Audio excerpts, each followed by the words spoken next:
Pues fenomenal. Una cosita, para el... Ah, aquí, espera, aquí, ¿no?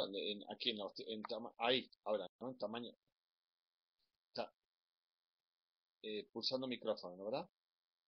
Espera, ¿dónde está el micrófono? Pa. Bueno, hay una cosa, hay una cosita, hay una barrita sin más ya, ¿no? A la derecha donde estoy. Ahora está, ¿mejor ahora?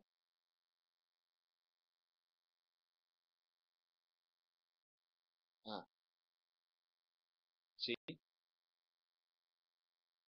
Opciones, encima de la cámara, sí, opciones. Perfecto. Sí, sí, sí, micrófono, y ya he pulsado micrófono, ¿no?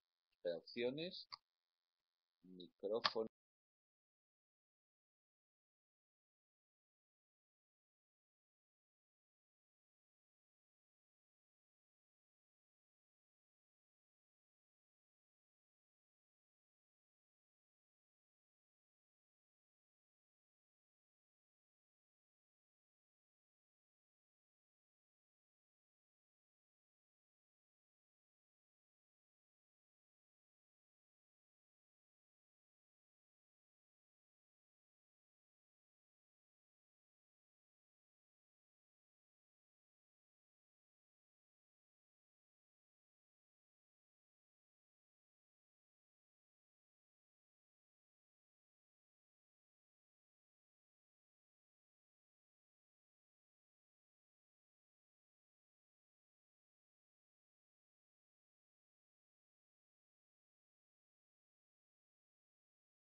Buenos días. Vamos a hacer una prueba de sonido. Eh, ¿Qué tal me oís?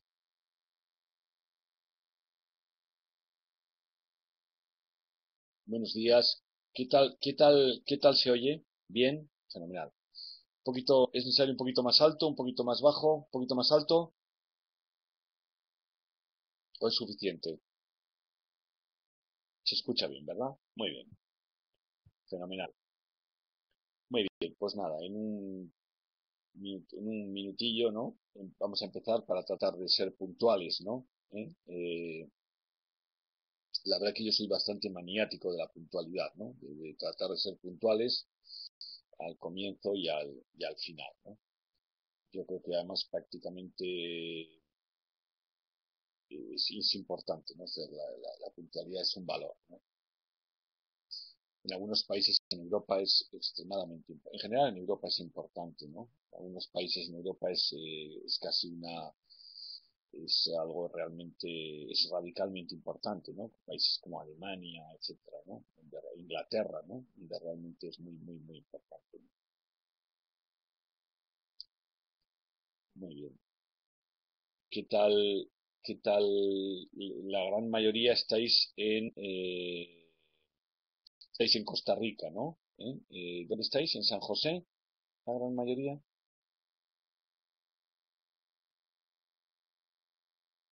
Los que estáis conectados en San José, ¿verdad? Muy bien. ¿Qué tal tiempo? Bueno, ahí prácticamente aquí en Madrid estamos en verano, ¿no? Estamos en verano, hace bastante calor, ¿no? Hemos tenido unos meses de julio y agosto, julio, muy caluroso en Madrid, ¿no? Estamos en la época de verano, ¿no? De verano álgido, ¿no? No sé si ahí también hace tanto calor. Hemos llegado a tener aquí casi temperaturas de 40 grados, ¿no? Muchísimo calor, ¿no? No sé en qué época del año estáis ahora. Bueno, imagino que no hay épocas muy marcadas, ¿no? Como invierno, verano, etcétera, ¿no? No hay épocas muy, muy marcadas, ¿no?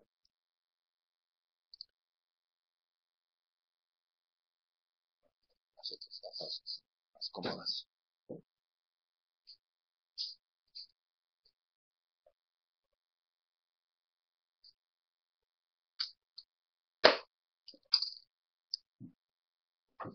Bueno, pues muy bien. Pues vamos a empezar. Estas gafas son algo más cómodas. Aquí es época lluviosa, ¿no? Ahora no ha llovido mucho, lluvia y no lluvia, ¿no? Bueno, muy bien. Bueno, pues vamos a comenzar si queréis. Bueno, que ya ¿qué hora es ahora? ¿Qué hora es ahora ¿qué hora es en Costa Rica? Las 9, ¿no? Las 9 de la mañana, ¿no? Aquí son las 5 de la tarde, ¿no? Las 5 p.m., ¿no? Las 17 horas, ¿no? O sea que hay ahora mismo una diferencia de 8 horas, ¿no? Ok, muy bien. Muy bien. Bueno, pues entonces vamos a comenzar formalmente, todo está correcto, ¿no? Bueno, bienvenidos, muchísimas gracias por asistir a esta sesión, a esta videoconferencia en la que vamos a hablar algunas ideas alrededor de la estrategia de la innovación, ¿no? De la innovación. Vamos a comenzar con algunas ideas y algunos conceptos relacionados con la innovación. La dinámica, si os parece, que me pide un poco también la organización para que podamos de alguna manera grabar la videoconferencia, ¿no? Si queréis, es que yo voy a estar hablando durante aproximadamente pues una hora o así, ¿eh? Una hora, ¿no? Y luego, si queréis, podríamos hacer o dejar las preguntas un poco para la parte final, ¿no? Después de la conferencia, ¿no? Me dicen que esto es más cómodo para que se pueda ser un poco grabado. Entonces, si os parece, podríamos utilizar este tipo de dinámica, ¿no? Vamos a grabar la videoconferencia, ¿no? Y después, posteriormente, pues esto yo creo que nos tardará aproximadamente una hora, ¿no? Y luego, posteriormente, pues podemos estar debatiendo durante un rato alrededor de ideas y comentarios. Muy bien. Bueno, vamos entonces a comenzar. Bueno, lo primero que nos podríamos preguntar es por qué hablamos hoy tanto de innovación, ¿no? De innovación. Eh, ¿Y qué es la innovación, ¿no? Estos son un poco casi los primeros conceptos que podríamos tener. Bueno, ¿por qué hablamos hoy de la necesidad de la innovación? Bueno, he puesto he preparado una presentación, ¿no? Con unos bullets muy simples, con unas ideas, ¿no? Que nos van a servir para ir un poco comentando estos elementos. Perdón. ¿Cuáles serían un poco las razones de por qué hablamos hoy tanto de la innovación, ¿no? Bueno, hoy diríamos que estamos en un entorno que podríamos caracterizar, ¿no? En que en casi todas las industrias, ¿no? La oferta es muy superior a la demanda, ¿no? En general, en mercados que funcionan de forma correcta, ¿no? En casi todas las economías, ¿no? Del mundo, ¿no? Y en casi todas las industrias la oferta es muy superior a la demanda, ¿no? El poder del consumidor es muy grande frente a las industrias, ¿no? El consumidor hoy en día tiene elementos como Internet, donde busca, donde compara precios, donde compara ofertas, ¿no?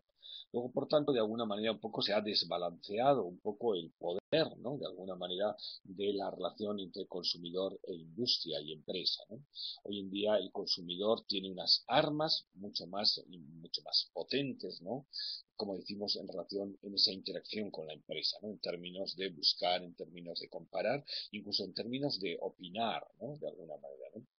La empresa ha perdido el monopolio de la comunicación. Esos momentos antiguos donde la empresa hablaba, ¿no? El consumidor escuchaba, ¿no? Pues en muchas industrias, ¿no? La gran en general, ¿no? Con la aparición, por ejemplo, de las redes sociales, con la aparición de los comentarios peer-to-peer, pues evidentemente el consumidor ha, de alguna manera, ha asumido ese nuevo poder, ¿no? Hay algunas industrias donde prácticamente hoy en día pues casi no producimos no elaboramos una elección, ¿no? Sino es a través de un determinado análisis, por ejemplo, de un comparador o de lo que hacen nuestros peer-to-peer, ¿no? Por ejemplo, ¿no? En la industria hotelera, ¿no? O sea, emergen, digamos, figuras como TripAdvisor o figuras que de alguna manera en la que antes de contratar un hotel o de contratar una determinada oferta, ¿no? Pues realmente lo que hacemos es un poco, no tanto escuchar lo que dice la empresa, sino escuchar lo que dicen otros consumidores, otros clientes, otros pares, ¿no? Por tanto, el poder del consumidor es mucho mayor frente al que pasado, ¿no? Bueno, hay una paradoja del exceso, ¿no? Esto está de alguna manera incluso recogido en la academia, ¿no? Y realmente, como decimos, derivado de ese exceso que existe, ¿no? De oferta, ¿no? En casi todas las industrias, ¿no? Pues se produce la paradoja del exceso. El consumidor a veces, contra más oferta tienes, más se retrae, menos se dice. Y luego también querría comentar como último punto donde hablamos un poco de la necesidad de que necesitamos la innovación como una herramienta estratégica en las empresas, ¿no? Es un poco la aparición de nuevas competencias, ¿no? De la nueva competencia, ¿no? Bueno, en casi todas las industrias, ¿no? En casi todas las industrias van a aparecer competidores, probablemente que no estaban en tu radar de observación, que no son competidores frontales, ¿no? Pero que sin embargo, de alguna manera, por una nueva concepción probablemente, ¿no? De concebir el negocio, ¿no? De algo muy disruptivo, ¿no? Pues son competidores y muy potentes, ¿no? Hace poco, por ejemplo, estábamos nosotros, ¿no? Yo trabajo para una importante entidad financiera española, que es mi actividad fundamental, ¿no? Aunque también realmente tengo esta actividad académica, ¿no? Y entonces estábamos hablando con la gente de Iberia, ¿no? Con Iberia, dentro del mercado, por ejemplo, del puente aéreo, ¿no? El mercado Madrid-Barcelona, ¿no? El mercado Madrid-Barcelona es el mercado que denominamos de puente aéreo, es un mercado más profesional, es un mercado, por tanto, menos sometido al ciclo, es un mercado, por tanto, de personas que, digamos, tienen que viajar entre Madrid y Barcelona por razones profesionales, ¿no? Por tanto, pues yo diría que menos sensible al ciclo, menos sensible probablemente a la oferta de precio, más profesional, podría decir, ¿no? Es un mercado de aproximadamente unos 5 millones de personas, ¿no? Entre Madrid y Barcelona, ¿no? Iberia tenía aproximadamente el 50% de la cuota de mercado, ¿no? Es decir, que tenía 2,5 millones, ¿no? Y hablando un poco de la competencia, de cómo les puede incidir, etcétera, etcétera, ¿no? Bueno, oye, pues, ¿quién es vuestra competencia, no? Entonces, bueno, pues la competencia natural de Iberia, pues son otras compañías aéreas en ese corredor, ¿no? En el corredor profesional Madrid-Barcelona, ¿no? Es decir, oye, pues mira, la competencia son otros operadores profesionales, ¿no? Otras líneas aéreas, ¿no? También son competencia los nuevos operadores que han aparecido con un nuevo paradigma, ¿no? Como los operadores low cost, ¿no? Los Ryanair, los EasyJet, ¿no? Compañías Southwest Airlines, ¿no? De alguna manera compañías que nacen con un paradigma determinado, ¿no? Con un paradigma low cost de precio, evidentemente basado en la eficiencia en costes, ¿no? Bueno, también dicen, bueno, también será nuestra competencia, además de esto, ¿no? Las compañías aéreas tradicionales, las compañías low cost, el AVE, ¿no? El AVE es un tren de alta velocidad, ¿no? Entre Madrid y Barcelona. Entre Madrid y Barcelona hay unos 700 kilómetros, ¿no? Entonces el tren de alta velocidad lo hace, hay un tren de alta velocidad, ¿no? Que no para prácticamente en ninguna otra ciudad intermedia y que lo hace en 2 horas y media, ¿no? Entre 2 horas y media y 3 horas, ¿no? Dice, bueno, sí, el AVE también y tenían dimensionado, ¿no? Dice, oye, el AVE nos quitará el 50% de nuestra cuota de mercado, como así ha sido, ¿no? Es decir, por tanto, ellos tenían, hemos dicho, con unos 2,5 millones de pasajeros, el AVE les quitará una cuota del 50%, les quitará 1.200.000 pasajeros, como así ha sido, ¿no? Bueno, esto si lo dimensionas en términos económicos, dice, bueno, ¿cuántos son 1.200.000 pasajeros en términos económicos, ¿no? A una tarifa aproximadamente, bueno, de ida y vuelta, depende, ¿no? Porque hoy en día el concepto de precio, ¿no? Si dijéramos cuánto vale el precio de un billete Madrid-Barcelona o cualquier otro, pues diríamos depende, ¿no? Por antes una de las industrias, ¿no? En la que ese concepto de revenue management, ¿no? Se ha perdido, ¿no? Por tanto, el concepto de precio, digamos, obedece a otro tipo de dinámicas, ¿no?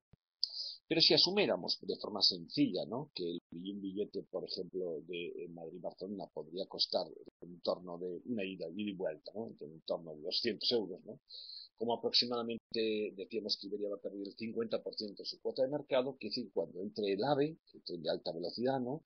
Pues podrían presentar del orden de 250 millones de euros, ¿no? Bueno, está dimensionado económicamente perfecto, ¿no? Bueno, perder un euro ya es malo, ¿no? Eso está claro, ¿no? Cuando uno pierde un dólar o un euro de facturación, pues eso siempre es malo, ¿no? Pero cuando uno lo pone en contexto, ¿no? Dice, bueno, pero ¿cuánto factura Iberia? ¿No? Dice, bueno, Iberia ha facturado, Iberia es un negocio de ciclo, Iberia factura entre 4.500 y 5.000 millones de euros aproximadamente, ¿no? Bueno, cuando uno mira en contexto esos 250, pues como insisto, es malo, ¿no? Pero a continuación dice, pero ¿sabéis qué es lo que más nos preocupa, ¿no? ¿Sabéis qué es lo que más nos preocupa, ¿no? Y claro, en ese momento nosotros pues no caemos, ¿no? ¿Qué competidor es el que más nos preocupa, ¿no?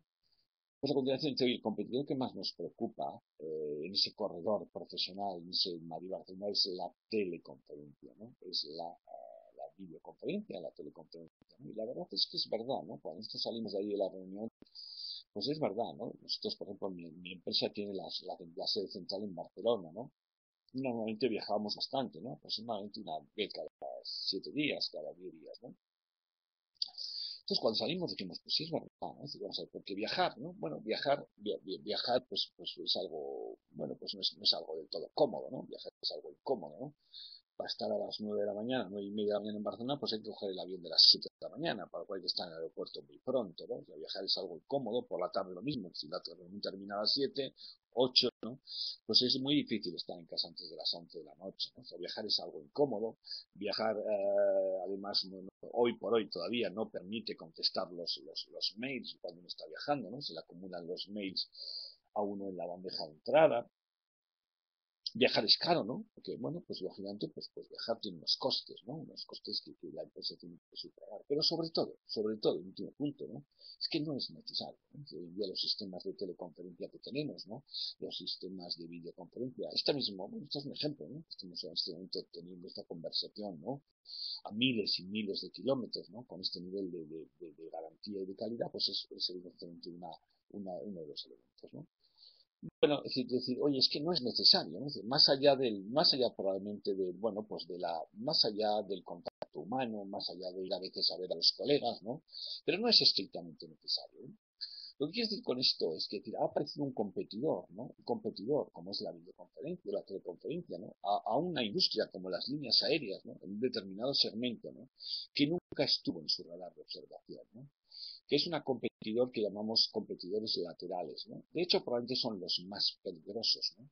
Porque un competidor frontal es aquel que utiliza tus mismos esquemas de gestión, tus mismos modelos de activos, ¿no? Y por tanto, ¿no? Bueno, de alguna manera, por tanto, podría luchar Iberia contra las compañías aéreas tradicionales contra otras compañías con lo que utilizan ese modelo, hemos dicho, ese modelo de paradigma low cost? Pues claro que sí, ¿no? De hecho lo hizo, ¿no? Creó su propia línea, ¿no?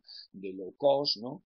Una compañía que se llamó Clicker, que luego se fusionó con hoy la que es la actual Vueling, ¿no? Y hoy Vueling, que forma parte del grupo de Iberia, del grupo IAG, ¿no? Pues es la compañía un poco, la compañía, digamos, de low cost, ¿no? Luchar contra competidores frontales es más sencillo, ¿no? La vida se divide en las cosas entre si sabes lo que tienes que hacer o no sabes lo que tienes que hacer, ¿no? Si sabes lo que tienes que hacer, pues yo diría que lo harás o no lo harás, pero por lo menos sabes lo que tienes que hacer. Te costará más o menos, ¿no? De hecho, por ejemplo, a Iberia pues le costó bastante tiempo, ¿no? La creación de la compañía de bajo coste Clicker, ¿no? Había una serie ahí de inconvenientes, de poderes sindicales, etcétera, etcétera, ¿no? Pero lo hizo. El problema, como decimos, es cuando aparece un competidor, ¿no? Porque puede hacer algo Iberia, por ejemplo, ¿no? Contra la videoconferencia, contra la teleconferencia, pues es que no puede hacer nada, ¿no? No puede hacer nada, ¿no? En casi todas las industrias van a aparecer competidores de flancos laterales que nunca estuvieron en tu radar de observación y que probablemente van a cambiar radicalmente la industria, ¿no? Dos ejemplos que yo creo que son también muy visibles y muy demoledores, ¿no?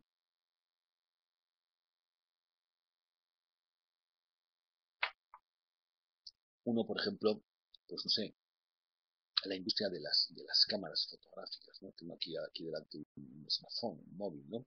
¿Quién le iba a decir, ¿no? A la industria, quién le iba a decir a Canon, ¿no? A la industria de las cámaras fotográficas, ¿no? Que su competidor, que su killer, ¿no?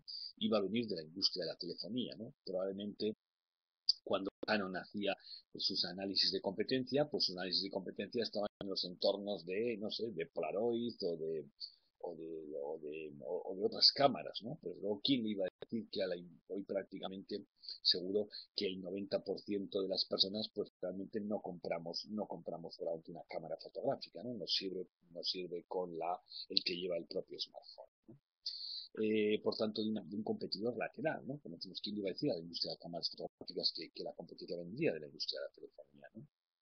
O incluso algunas cosas más, algunos competidores más sofisticados, ¿no? De flancos laterales con modelos muy disruptivos, ¿no? Por ejemplo, pues el modelo, hoy en día un modelo que está ya absolutamente consolidado, ¿no? Por ejemplo, en la industria hotelera, ¿no? Por ejemplo, el modelo Airbnb, ¿no? Airbnb, ¿no? Airbnb, ¿no?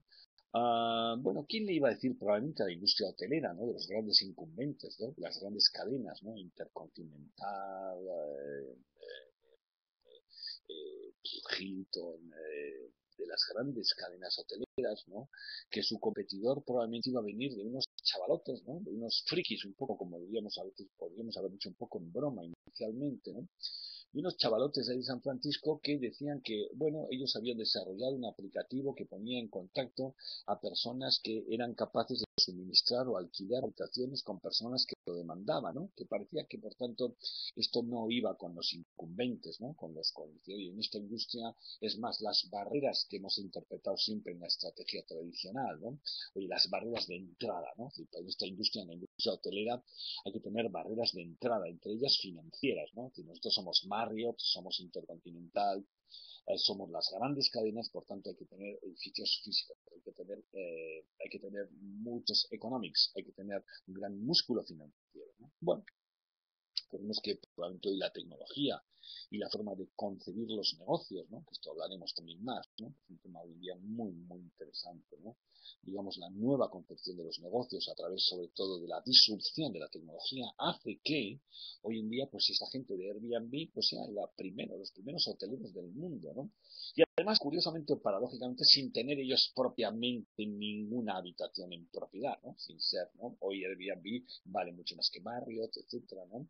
Y por tanto decimos incluso sin tener ninguna habitación, ¿no? Luego, por tanto, este último punto, ¿no? De cómo tratar de decir que es necesaria la innovación, ¿no? Proviene, como decimos, de que bueno, van a aparecer competidores, ¿no? De flancos laterales en todas las industrias, ¿no? Que además, como decimos, son las más peligrosas, de las cuales hoy no somos conscientes, ¿no? En casi ninguna industria. Bueno, hay ejemplos realmente paradigmáticos de academia, ejemplos muy, muy bonitos, ¿no? De casos empresariales de business case muy interesantes, ¿no? De lo que le ha pasado a la industria de la música tradicional, ¿no? A la industria de aquella industria de las discográficas que tiene un negocio relativamente, bueno, cómodo, ¿no? Relativamente sencillo, ¿no? Que grababan canciones de determinados artistas, ¿no? Que los empaquetaban y los vendían en discos, ¿no? En CDs, ¿no? En un número determinado, ¿no? Bueno, pues tal vez lo que ha pasado con la industria de la música, ¿no? Con la aparición de plataformas, ¿no? De, de Apple Music, ¿no? De iTunes inicialmente, ¿no? E incluso ahora más reciente, ni siquiera de iTunes, ¿no? En este momento, como sabéis, Apple pues también está, ¿no? Apple está, digamos, virando su estrategia hacia modelos más de streaming, ¿no? Donde de alguna manera alguien pague por escuchar la música, no tanto por poseerla, por tenerla, ¿no? Donde parece que los modelos más Spotify, ¿no? De alguna manera pueden ser modelos de negocio más exitosos, ¿no? Lo que le pasó a la industria de la música, lo que le ha pasado a la industria editorial, ¿no? La industria editorial que ha experimentado en la que la disrupción de la tecnología también ha reconvertido muchísimo, ¿no? La industria de los media, ¿no? La forma de cómo consumimos hoy medios de comunicación, ¿no? O lo que le puede pasar, parece, ¿no? Como tercera ola, ¿no?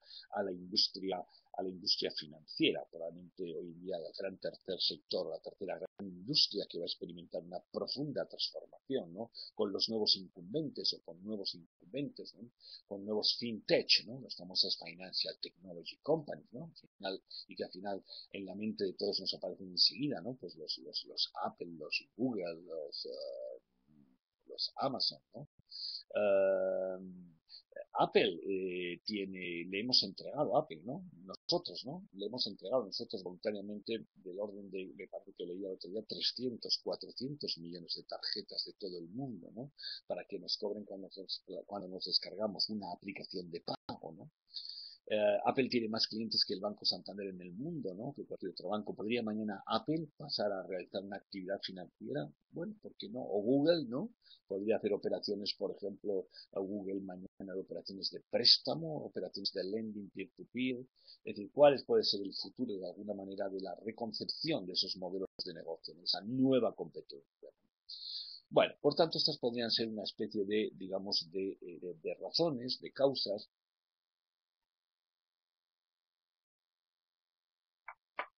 por las que hablaríamos un poco de la necesidad, de por qué hablamos hoy tanto de innovación. Bueno, además, un poco la muerte de medias, ¿no? La muerte de las medias, ¿no? Es decir, de alguna manera, que hay unos ejemplos, ¿no? Un poco con un foco muy probablemente de banca, aunque nos referiremos a las industrias en general, ¿no? La muerte un poco de las medias, ¿no? De alguna manera los clientes quieren personalización de la oferta, quieren que de alguna manera la oferta sea lo más individualizada posible, ¿no? Por tanto, nos apoyamos en conceptos tradicionales, ¿no? En la estrategia y en el marketing, ¿no? Nos apoyamos en conceptos tradicionales como los de segmentos, ¿no? De alguna manera, ¿no? Pero teniendo en cuenta que un segmento es un concepto artificial de alguna manera, ¿no? Un segmento es una agrupación homogénea de clientes, ¿no? O de consumidores que tienen unos perfiles, ¿no? De consumo y unos perfiles más o menos idénticos, pero en el fondo no deja de ser un concepto artificial, donde de alguna manera, por tanto, el concepto es más de individualización. Bien, dicho esto un poco, ¿no? Podríamos un poco ahora tratar de decir, bueno, ¿y cómo definimos la innovación, ¿no? Que hemos dicho un poco que parece necesaria, ¿no? Bueno, ¿y qué es la innovación, ¿no? ¿Qué es la innovación? Bueno, si definiéramos o si quisiéramos definir lo que es la productividad, ¿no? La productividad de un país, la productividad de una empresa, la productividad de cualquier sistema, ¿no? Lo podríamos formular numéricamente, ¿no? Diríamos que la productividad de un sistema en ingeniería sería la relación arriba en el numerador, el output partido por el input, ¿no? También hablamos, por tanto, de productividad del país, ¿no? El output de un país sería el PIB, ¿no? De alguna manera un poco el valor de la producción, ¿no? De todos sus bienes, ¿no? Y partido por el número de personas trabajando en el país, ¿no? Que lo podríamos llevar a horas, a veces hablamos de productividad por hora, ¿no? Si habláramos de la productividad de una empresa, ¿no? El ratio más elemental de productividad de una empresa sería ventas partido por número de empleados, ¿no? Fijaros que la productividad, ¿no? Es un ratio, ¿no? Por tanto, el aumento de la misma se podría hacer vía aumentando el numerador y o disminuyendo el denominador, lógicamente, ¿no? Pero en casi yo diría que no tenemos ninguna duda, ¿no? Prácticamente no tenemos ninguna duda de lo que es la productividad, ¿no? Incluso la hemos formulado, ¿no? Sin embargo, si yo quisiera hacer esto sobre la innovación, ¿no? Si, oye, ¿qué es la innovación, no? Porque hablamos de, o vamos a hablar un ratito, ¿no? O vamos a estar un rato hablando de algo que nos parece o que nos consideramos muy importante, ¿no? Y que parece que lo primero que habría que hacer sería, por tanto, definirlo, ¿no? ¿Qué es, no? De alguna manera.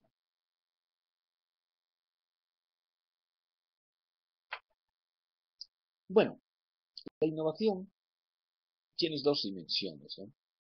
La innovación tiene dos dimensiones, ¿no? Bueno, una dimensión de la innovación es una dimensión horizontal, podríamos llamar, es como si estuviéramos haciendo un gráfico, ¿no? Una dimensión horizontal, que diríamos una dimensión de producto, ¿no? Una dimensión product oriented, ¿no?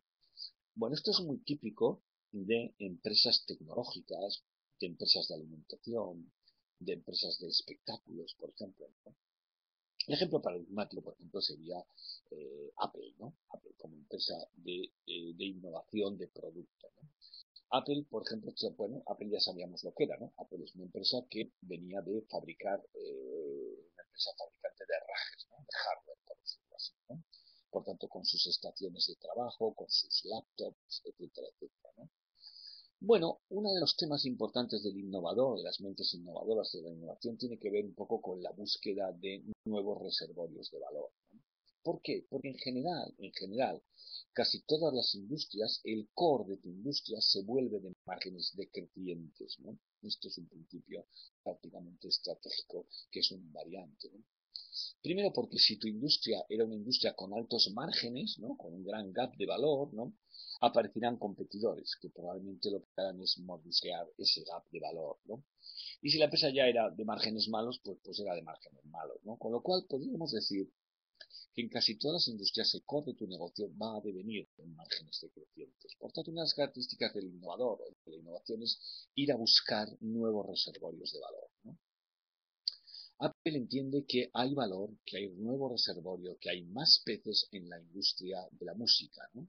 Y de ser un fabricante de herrajes, ¿no? Como decíamos, ¿no? Desde los Mac y desde las estaciones de trabajo, etcétera, etcétera, diseña y lanza el iPod, ¿no? Con todo lo que eso significa, ¿no? Con todo lo que eso significó también, de alguna manera incluso, en resurrección de toda la industria de la música, todos los ingresos relacionados no solo con el dispositivo del iPod, ¿no? Sino con todo el iTunes, etcétera, etcétera. Pero luego cree que hay más agua, que hay más valor que en la industria de la telefonía, ¿no? Y por tanto desarrolla y lanza el iPhone, ¿no? Con todas sus variantes, ¿no? Con todas sus variantes de portfolio, ¿no? Pero luego cree que hay más valor en la industria de los servicios, ¿no? Y después del iPhone, por tanto, el iPad, ¿no? Y mañana, pues mañana, no sé, el iPod, ya veremos, ¿no? Por tanto, digamos que tenemos un vector horizontal que está asociado a portfolio, que está asociado a producto. Esto es muy típico también en la industria de la alimentación, ¿no? Los consumidores, pues, se cansan a veces de los productos, ¿no? Los fabricantes de productos de alimentación tienen que estar de alguna manera lanzando constantemente nuevas innovaciones, novedades, ¿no?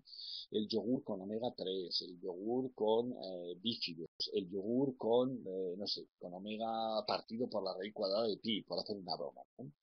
La industria de la alimentación, por ejemplo, también es una industria prototípica en la que el vector de la innovación está asociada a portfolio, ¿no? Al lanzamiento de productos, ¿no? De hecho, por ejemplo, cuando habla el director general de una empresa muy innovadora, por ejemplo, pues no sé, Danone, por ejemplo, podría ser una empresa muy innovadora, una multinacional franco-española, ¿no? En la industria de los productos lácteos muy innovadora, pues a veces el director general habla así, ¿no? Dice, este año nuestras ventas han aumentado, no sé, el 12%, ¿no? De los cuales los productos que hemos lanzado en innovación han contribuido a ese crecimiento un 80%. Bueno, en primer lugar, esa persona tiene la innovación muy en la piel, ¿no? Es decir, es una organización con donde la innovación realmente es un valor estratégico cultural de la organización. Lo que no nos dice es un poco a qué llama innovación, o sea, los productos que hemos lanzado en el último año, en los 2 últimos años, etcétera. Tampoco nos dice tampoco los que ha retirado, ¿no? Tampoco, que también es una de las características, como luego veremos, de la innovación, ¿no? No tener miedo, no tener problemas, no tener miedo a retirar productos, ¿no? Como luego veremos, innovar es monetizar, innovar es poner en valor. Innovar no es inventar. Aquello que aquí estamos en el mundo empresarial, no estamos en el mundo académico para producir un paper, ¿no? Aquí estamos fundamentalmente en el mundo de la gestión, ¿no? Donde decimos que innovar es aquello que es aceptado por el mercado, por los consumidores, que innovar es monetizar, ¿no? Es verdad que la industria de la alimentación también retira muchos productos a lo largo del año, ¿no? Y no pasa nada, ¿no? Fijaros, ¿no? Cuando una empresa de alimentación, ¿no? Pues lanza un determinado producto, normalmente ha seguido el proceso normal que dice la academia del lanzamiento de un producto, ¿no? Con toda la investigación de mercado previa, con toda la prueba piloto, con todo el test de producto, etcétera, etcétera. Sin embargo, bueno, pues ya sabéis, porque esto son condiciones necesarias, pero no es suficiente, pues puede ocurrir que luego, sin embargo, el producto luego en la vida real pues no funciona, no funciona bien, no pasa nada, ¿no? Esto simplemente lo que hay que hacer es tener la humildad de decir, bueno, pues nos hemos equivocado, esto no es una innovación, esto es un invento, y los inventos fuera, hay que quitarlos, ¿no? Porque no es monetizar. Bueno, decía que, por tanto, la primera dimensión de la innovación tiene que ver digamos, con portfolio producto, ¿no? Producto oriented, ¿no? Y además, bueno, esto, si se hace bien, pues si se hace bien, funciona muy bien, ¿no? Que parezca una broma, ¿no? Yo tengo aquí, por ejemplo, ¿no? Yo tengo aquí, por ejemplo, si entrarais por seguir por el ejemplo paradigmático de Apple, ¿no? Si entráis en la página de Apple, apple.com, y entráis, por ejemplo, en la información de su memoria, ¿no? La Financial Information, ¿no? Y dentro, y veis la última memoria, ¿no? Y descargáis, por ejemplo, pues en la página 27, ¿no? Aparece pues un desglose, ¿no? De cómo es la facturación de Apple por productos, ¿no? En el último año, en el 2014, ¿no? Entonces, cuando uno piensa, dice, espera, viendo un poco el portfolio de Apple, por ejemplo, ¿no? Decir, bueno, ¿usted qué era? ¿No? Yo vengo de ser un fabricante de rajes, ¿no? Un hardware manufacturer, ¿no? En la que fabricaba estaciones de servicio, en la que fabricaba laptops, ¿no? El iPod, ¿no? El iPod es de hace 11 años, ¿no? 10, 11 años, ¿no? El iPhone es del año 2006-2007, ¿no? El iPad es de hace 4 años, ¿no? Parece que el iPad ha estado siempre en nuestras vidas, ¿no? El iPad es de hace 4 años. Bueno, y dice, bueno, ¿y qué representa, por ejemplo, los productos que ha lanzado en los últimos años, ¿no? Vamos a irnos incluso hasta coger el iPod, ¿no? Claro, es que si cojo el iPod me voy a coger los últimos 10 o 11 años de la historia de Apple, ¿no? Bueno, os voy a dar una cifra, ¿no? Una cifra que tengo aquí, ¿no? Como digo, lo podéis hacer, ¿no? Apple ha facturado en 2014 182 mil millones de dólares, ¿no? La pregunta sería, bueno, de esos 182.000, casi 182.000 millones de dólares, ¿no? ¿Cuánto representa, ¿no? ¿Cuánto representa la facturación, ¿no? ¿Cuánto representa la facturación de los productos que podríamos considerar lanzados en innovación? Si es que cojo incluso desde el iPod, ¿no? Por tanto, o es lo mismo, ¿cuánto representa el core tradicional de su facturación, ¿no? Lo que usted era, ¿no? Que era, digamos, las estaciones de laptop y de Mac, ¿no? Bueno, pues uno mira en el papel, ¿no? La facturación de todo lo que representa el mundo, digamos, Mac y el mundo laptop son 24.000 millones, lo cual representa aproximadamente entre el 12 y el 13%. O sea, es curioso, ¿no? O sea, que solo el 12 o el 13% de toda la facturación actual de Apple proviene o corresponde, ¿no? Al core business tradicional, ¿no? O de alguna manera al legado tradicional, ¿no?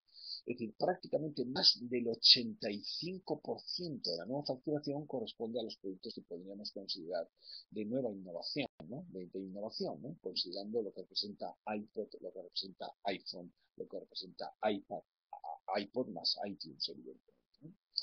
Esto prueba que, por tanto, la innovación, por ejemplo, esta innovación primera de producto oriented, ¿no? Cuando se hace bien, después se hace bien, ¿no? Funciona, ¿no? Bueno, también es cierto, ¿no? Que luego veremos un poco, luego comentemos también un poco, ¿no? Que, bueno, también a veces cuando uno hace una innovación de producto, uno también puede equivocarse, ¿no? Por ejemplo, el que lava platos, pues le puede caer algún plato, ¿no?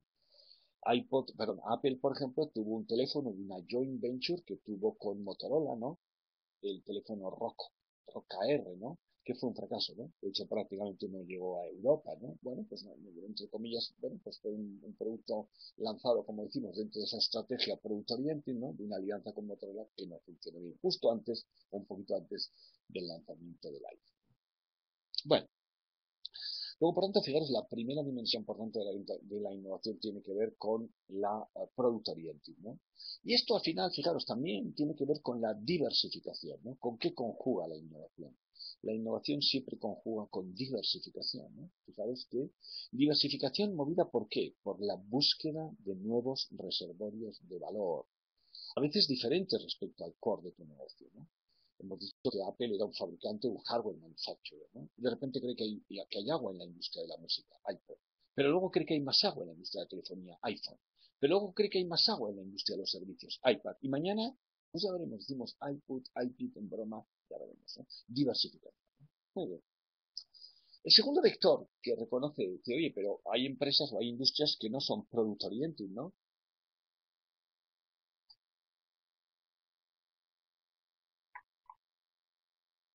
Hay industrias, hay sectores que no tienen que estar basada su innovación en innovación de producto, ¿no? Product oriented, ¿no? Las industrias de servicios en general, ¿no? La industria de servicios financieros, por ejemplo, ¿no? Como la mía, ¿no? En la que trabajo, ¿no? Sí, pero ¿qué pasa? Que si, o uno no tiene una capacidad, digamos, tecnológica, ¿no? De Apple, ¿no? Oye, pero los que no somos Apple no podemos hacer innovación. Claro que sí. Somos una pequeña empresa, somos una pyme, somos una pequeña industria, ¿no?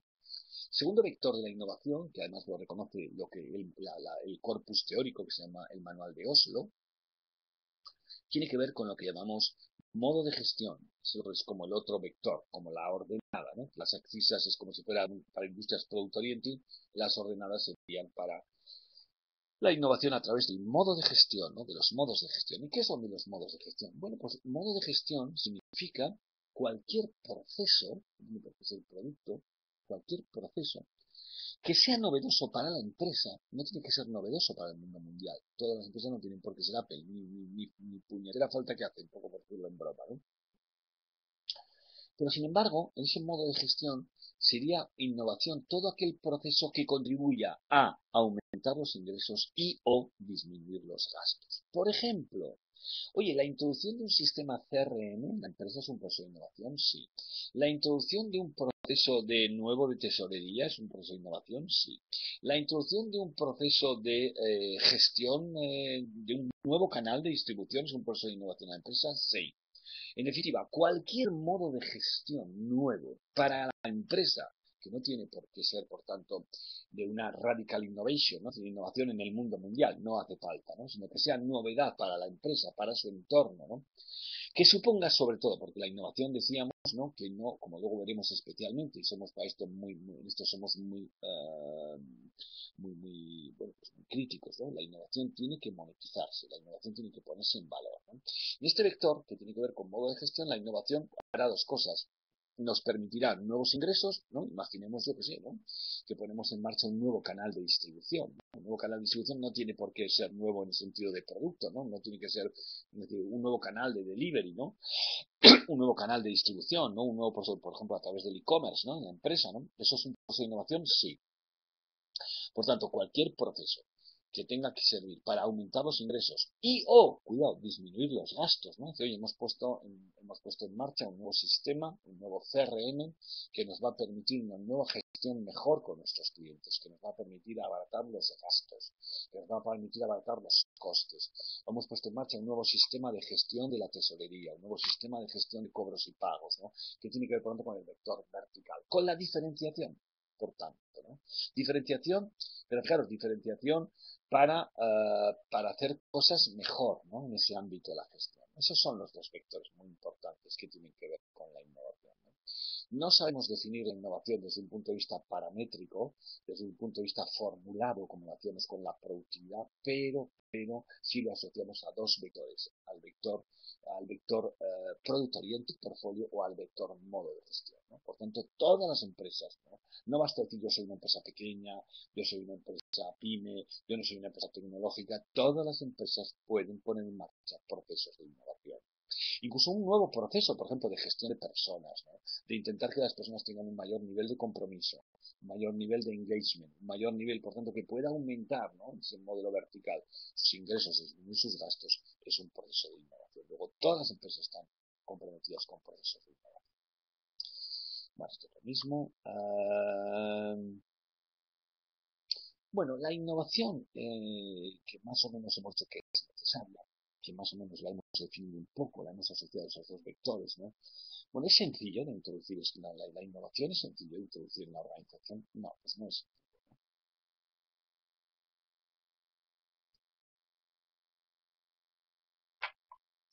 No es sencillo porque, ahora veremos, ¿no? La productividad, como veis, ¿no? La productividad es un proceso push, ¿no?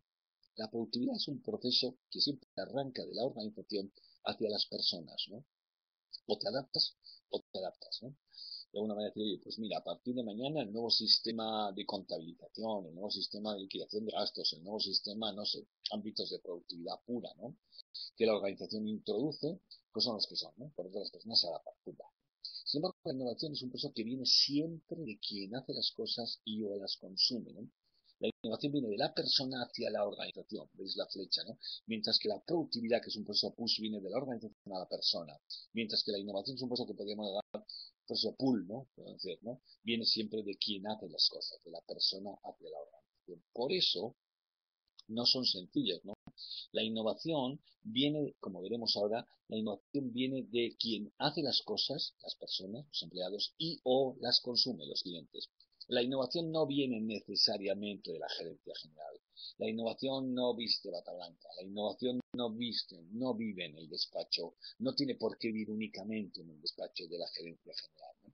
La innovación, como decimos, viene de los clientes y de los empleados, de quien hace las cosas y quien las consume. Por eso, realmente es difícil de introducir, ¿no? Sobre todo en el ámbito de los empleados, ¿no? Porque para eso necesitamos personas muy comprometidas, con mucho engagement, con mucho compromiso, porque si no, las personas pues no pondrán de sí lo mejor de sí mismos de cara a sugerir ideas de innovación, de cómo mejorar esa innovación en el ámbito, aunque sea la gestión, ¿no? Para disminuir costes o en el ámbito de la propia orientación de producto.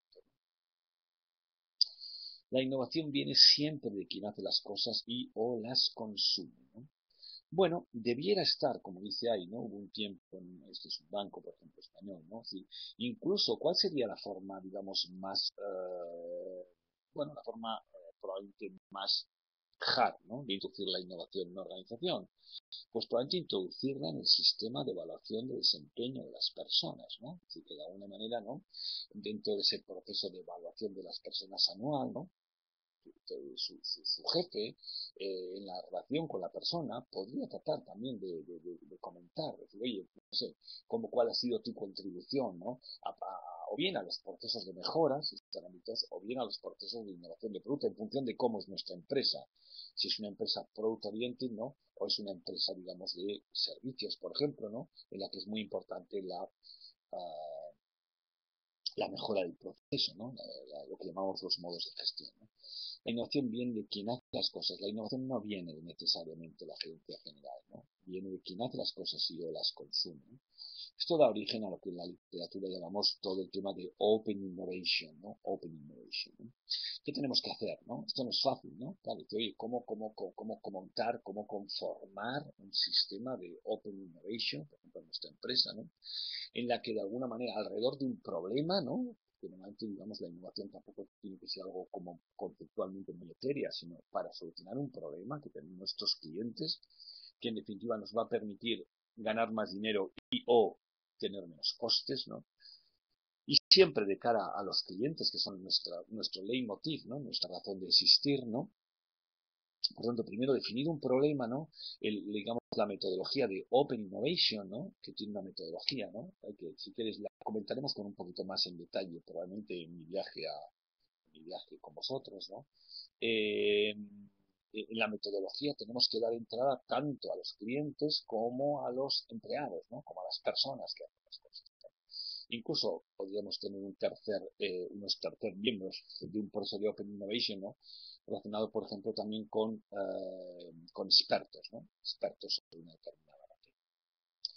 La innovación es un proceso bastante ingrato, ¿no? Como dice, requiere de muchas ideas, ¿no? De cada 3.000 ideas tan solo una o dos se suelen poner en marcha, ¿no?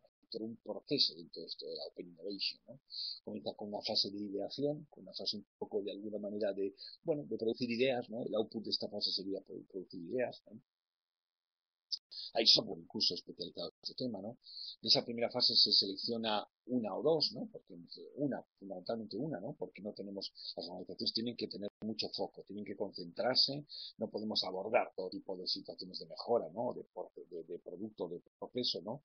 Para abordarlo, ¿no? Nos concentramos en una o dos, en una sobre todo, ¿no?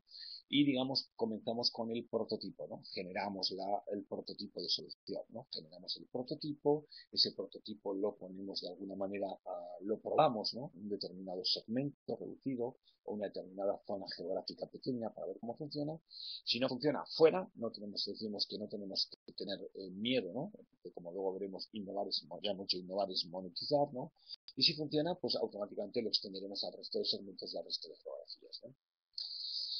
Es necesaria una estructura organizativa que favorezca la innovación, ¿no? La innovación florece en culturas organizativas determinadas, ¿no? En culturas organizativas abiertas, en culturas organizativas que probablemente tienen un nivel de liderazgo arriba, pues un poco determinado, ¿no? A veces a veces en culturas que no tienen miedo al fracaso, ¿no? Bueno, no sé, que todas lo tienen, ¿no? Si lo decíamos antes, ¿no?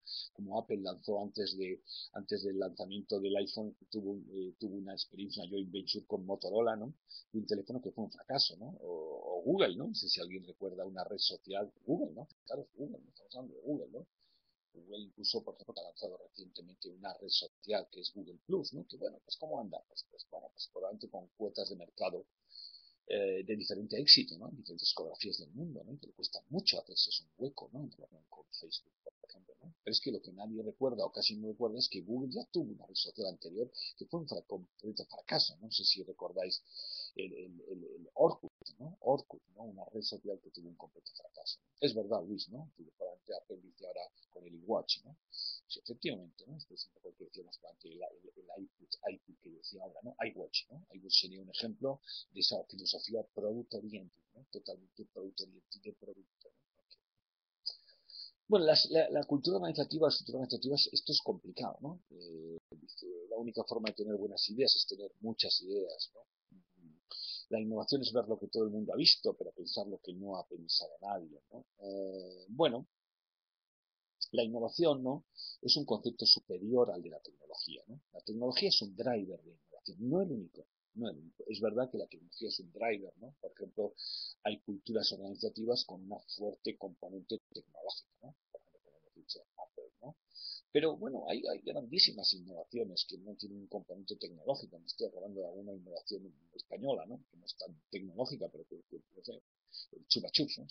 No sé si conocéis un caramelito con un palito, ¿no? Juntado un caramelito con un palito, el chupa chups, ¿no? Que bueno, fue un completo éxito, ¿no? O la fregona, ¿no? Pues son también digamos, dos innovaciones o dos inventos españoles, ¿no? Ponerle un mocho, ponerle un palo, ¿no?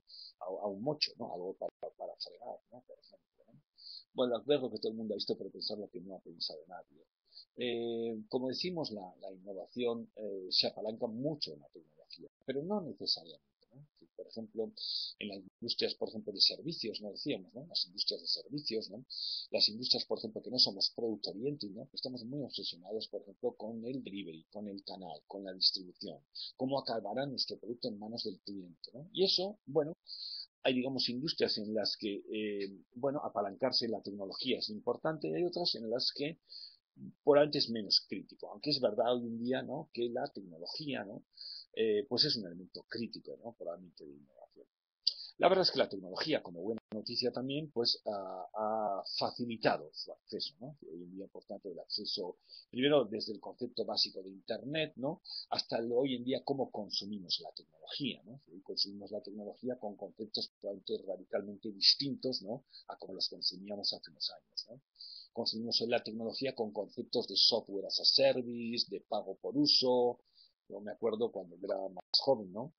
No hace tanto tiempo, ¿no? hace tiempo, que no hace tanto tiempo, ¿no? Pues uno se tenía que comprar, cuando uno compraba tecnología o compraba simplemente, bueno, algo muy sencillo como ofimática, por ejemplo, ¿no? Uno compraba los disquetes, ¿no? Por ejemplo, los disquetes los tenía que meter en el ordenador, cuando se cambiaba la versión había que cambiar la nueva versión había que introducir nuevos disquetes, etcétera. Hoy en día estas cosas pues nos parecen cosas del pasado, que lo son, ¿no? Porque hoy en día podemos consumir tecnología en conceptos más en la nube, en conceptos de software as a service, en los conceptos de que automáticamente se actualizan, ¿no? Por tanto, todo el tema de paquetes, etcétera, etcétera, ¿no? Por tanto, eso también es más sencillo. Bueno, cuando hay que innovar, ¿no? Es un poco la transparencia siguiente, ¿no?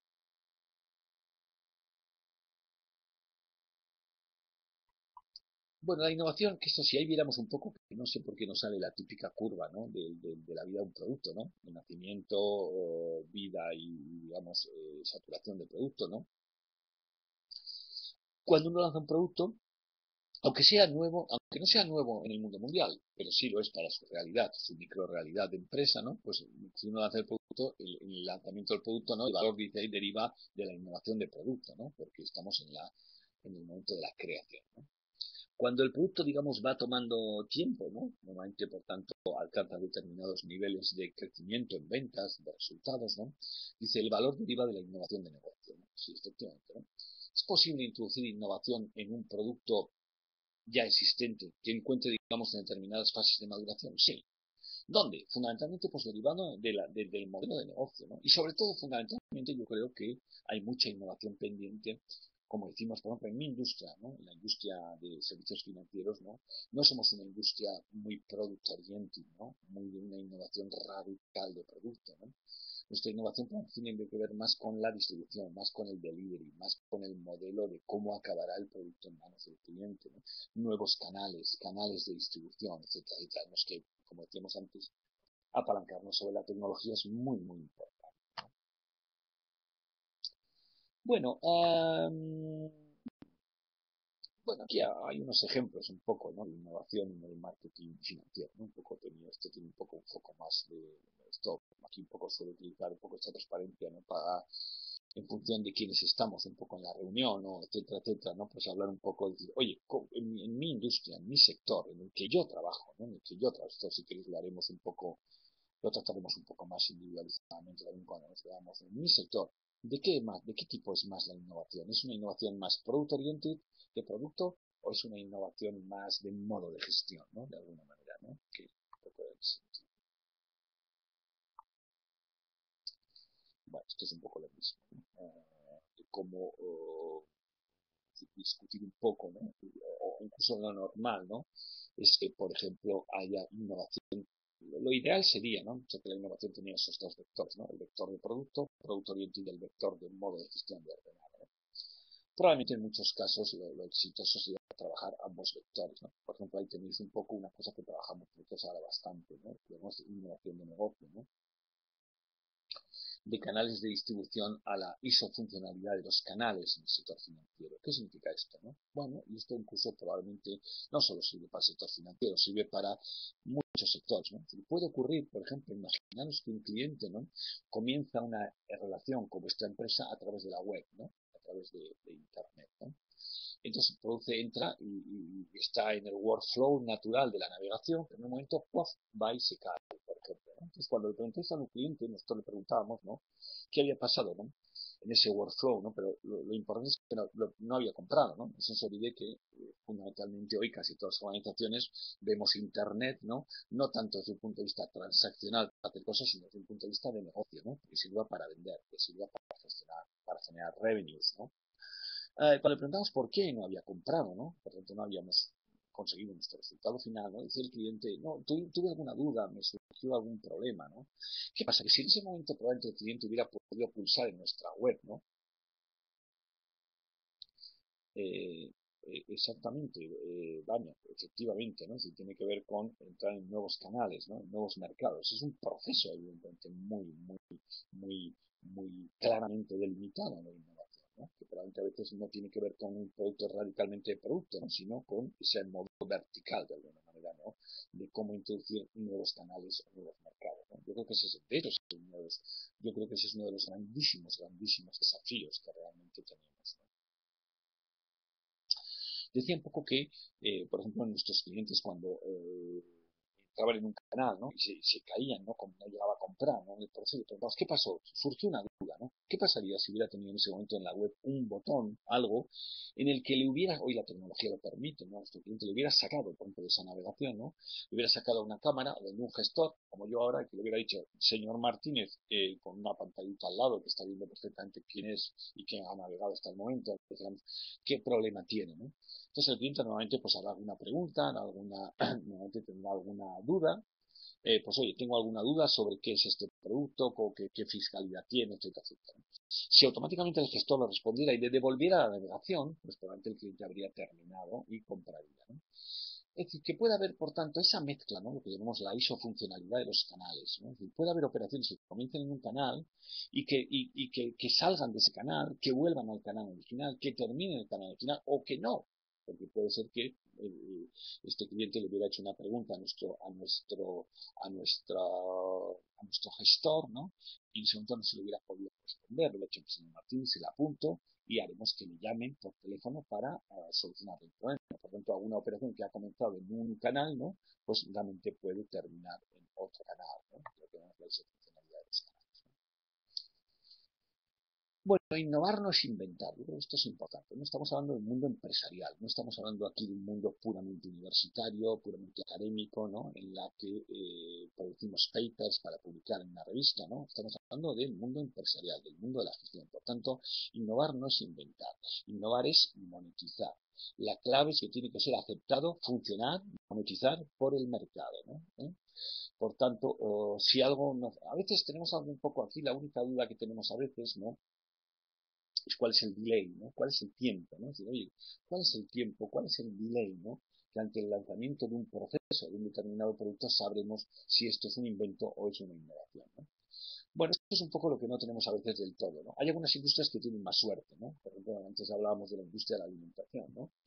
Cuando Danone, por ejemplo, lanza un nuevo yogur, no sé, por hacer una broma, ¿no? El yogur con omega 3 partido por la raíz cuadrada de pi, pues bueno, esa industria tiene un privilegio, entre comillas, ¿no? Tiene una red de ventas, una red de reponedores, una red de vendedores que están de alguna manera en los lineales de los supermercados, sabiendo si ese yogur que hemos lanzado es un invento o es una innovación, ¿no? Por tanto, digamos, tienen unos ojos muy importantes en la guerra, ¿no? Unos ojos en el punto de venta, ¿no? Hay industrias donde el lanzamiento de algo, pues a veces el entender de que eso es un invento o es una innovación, lo monetizamos, lo podemos monetizar o no, etcétera, etcétera, pues es más complicado, ¿no? Eso es un poco un punto que a veces nos da un poco de duda, ¿no? ¿Cuál debería ser el delay de alguna manera? Innovar no es de expertos, ya lo hemos dicho, ¿no? Debería ser un estado cultural de las organizaciones, debería ser un estado permanente de una open innovation, donde damos entrada a los clientes y a los empleados, ¿no? La innovación viene siempre de quien hace las cosas y o las consume, ¿no? Bueno, esto está muy vinculado a la cultura de la organización, ¿no? ¿Cómo es la empresa? ¿Cómo es la cultura de la organización? ¿No? ¿Cómo es la cultura de la organización? ¿No?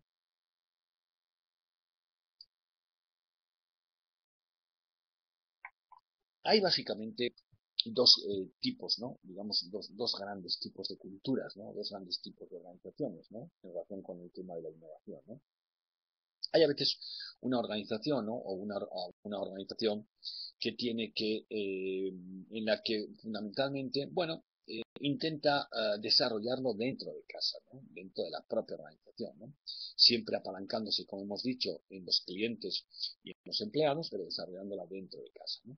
Bueno, cuando leemos a veces pues cosas en las que Google deja que sus ingenieros dediquen aproximadamente un día en la semana, digamos, para el desarrollo de nuevos proyectos, etcétera, etcétera. Bueno, esta puede ser una de las formas de cómo hacer, ¿no? Que de tratar de desarrollar la innovación desde dentro, ¿no? Desde la propia organización. Otra forma es tratar de comprar la innovación fuera, ¿no? De hecho, estas organizaciones que a veces nos parecen tan innovadoras, ¿no? Como estas que he dicho, ¿no? No sé, ¿no? El Google, el Apple, el Microsoft, ¿no? Lo son, pero en la medida de que probablemente tienen un conjunto de ojeadores, ¿no? Un conjunto de que de alguna manera un poco adquieren la innovación fuera, ¿no? Es verdad que están en un entorno, ¿no? Bueno, yo soy vicepresidente de una red de Business Angels con sede en San Francisco, que se llama Keiretsu, ¿no? donde allí observas, claro, en toda esa zona de Silicon Valley, de Palo Alto, hay un ecosistema, ¿no?, de innovación, un ecosistema de startups, ¿no?, que es muy potente.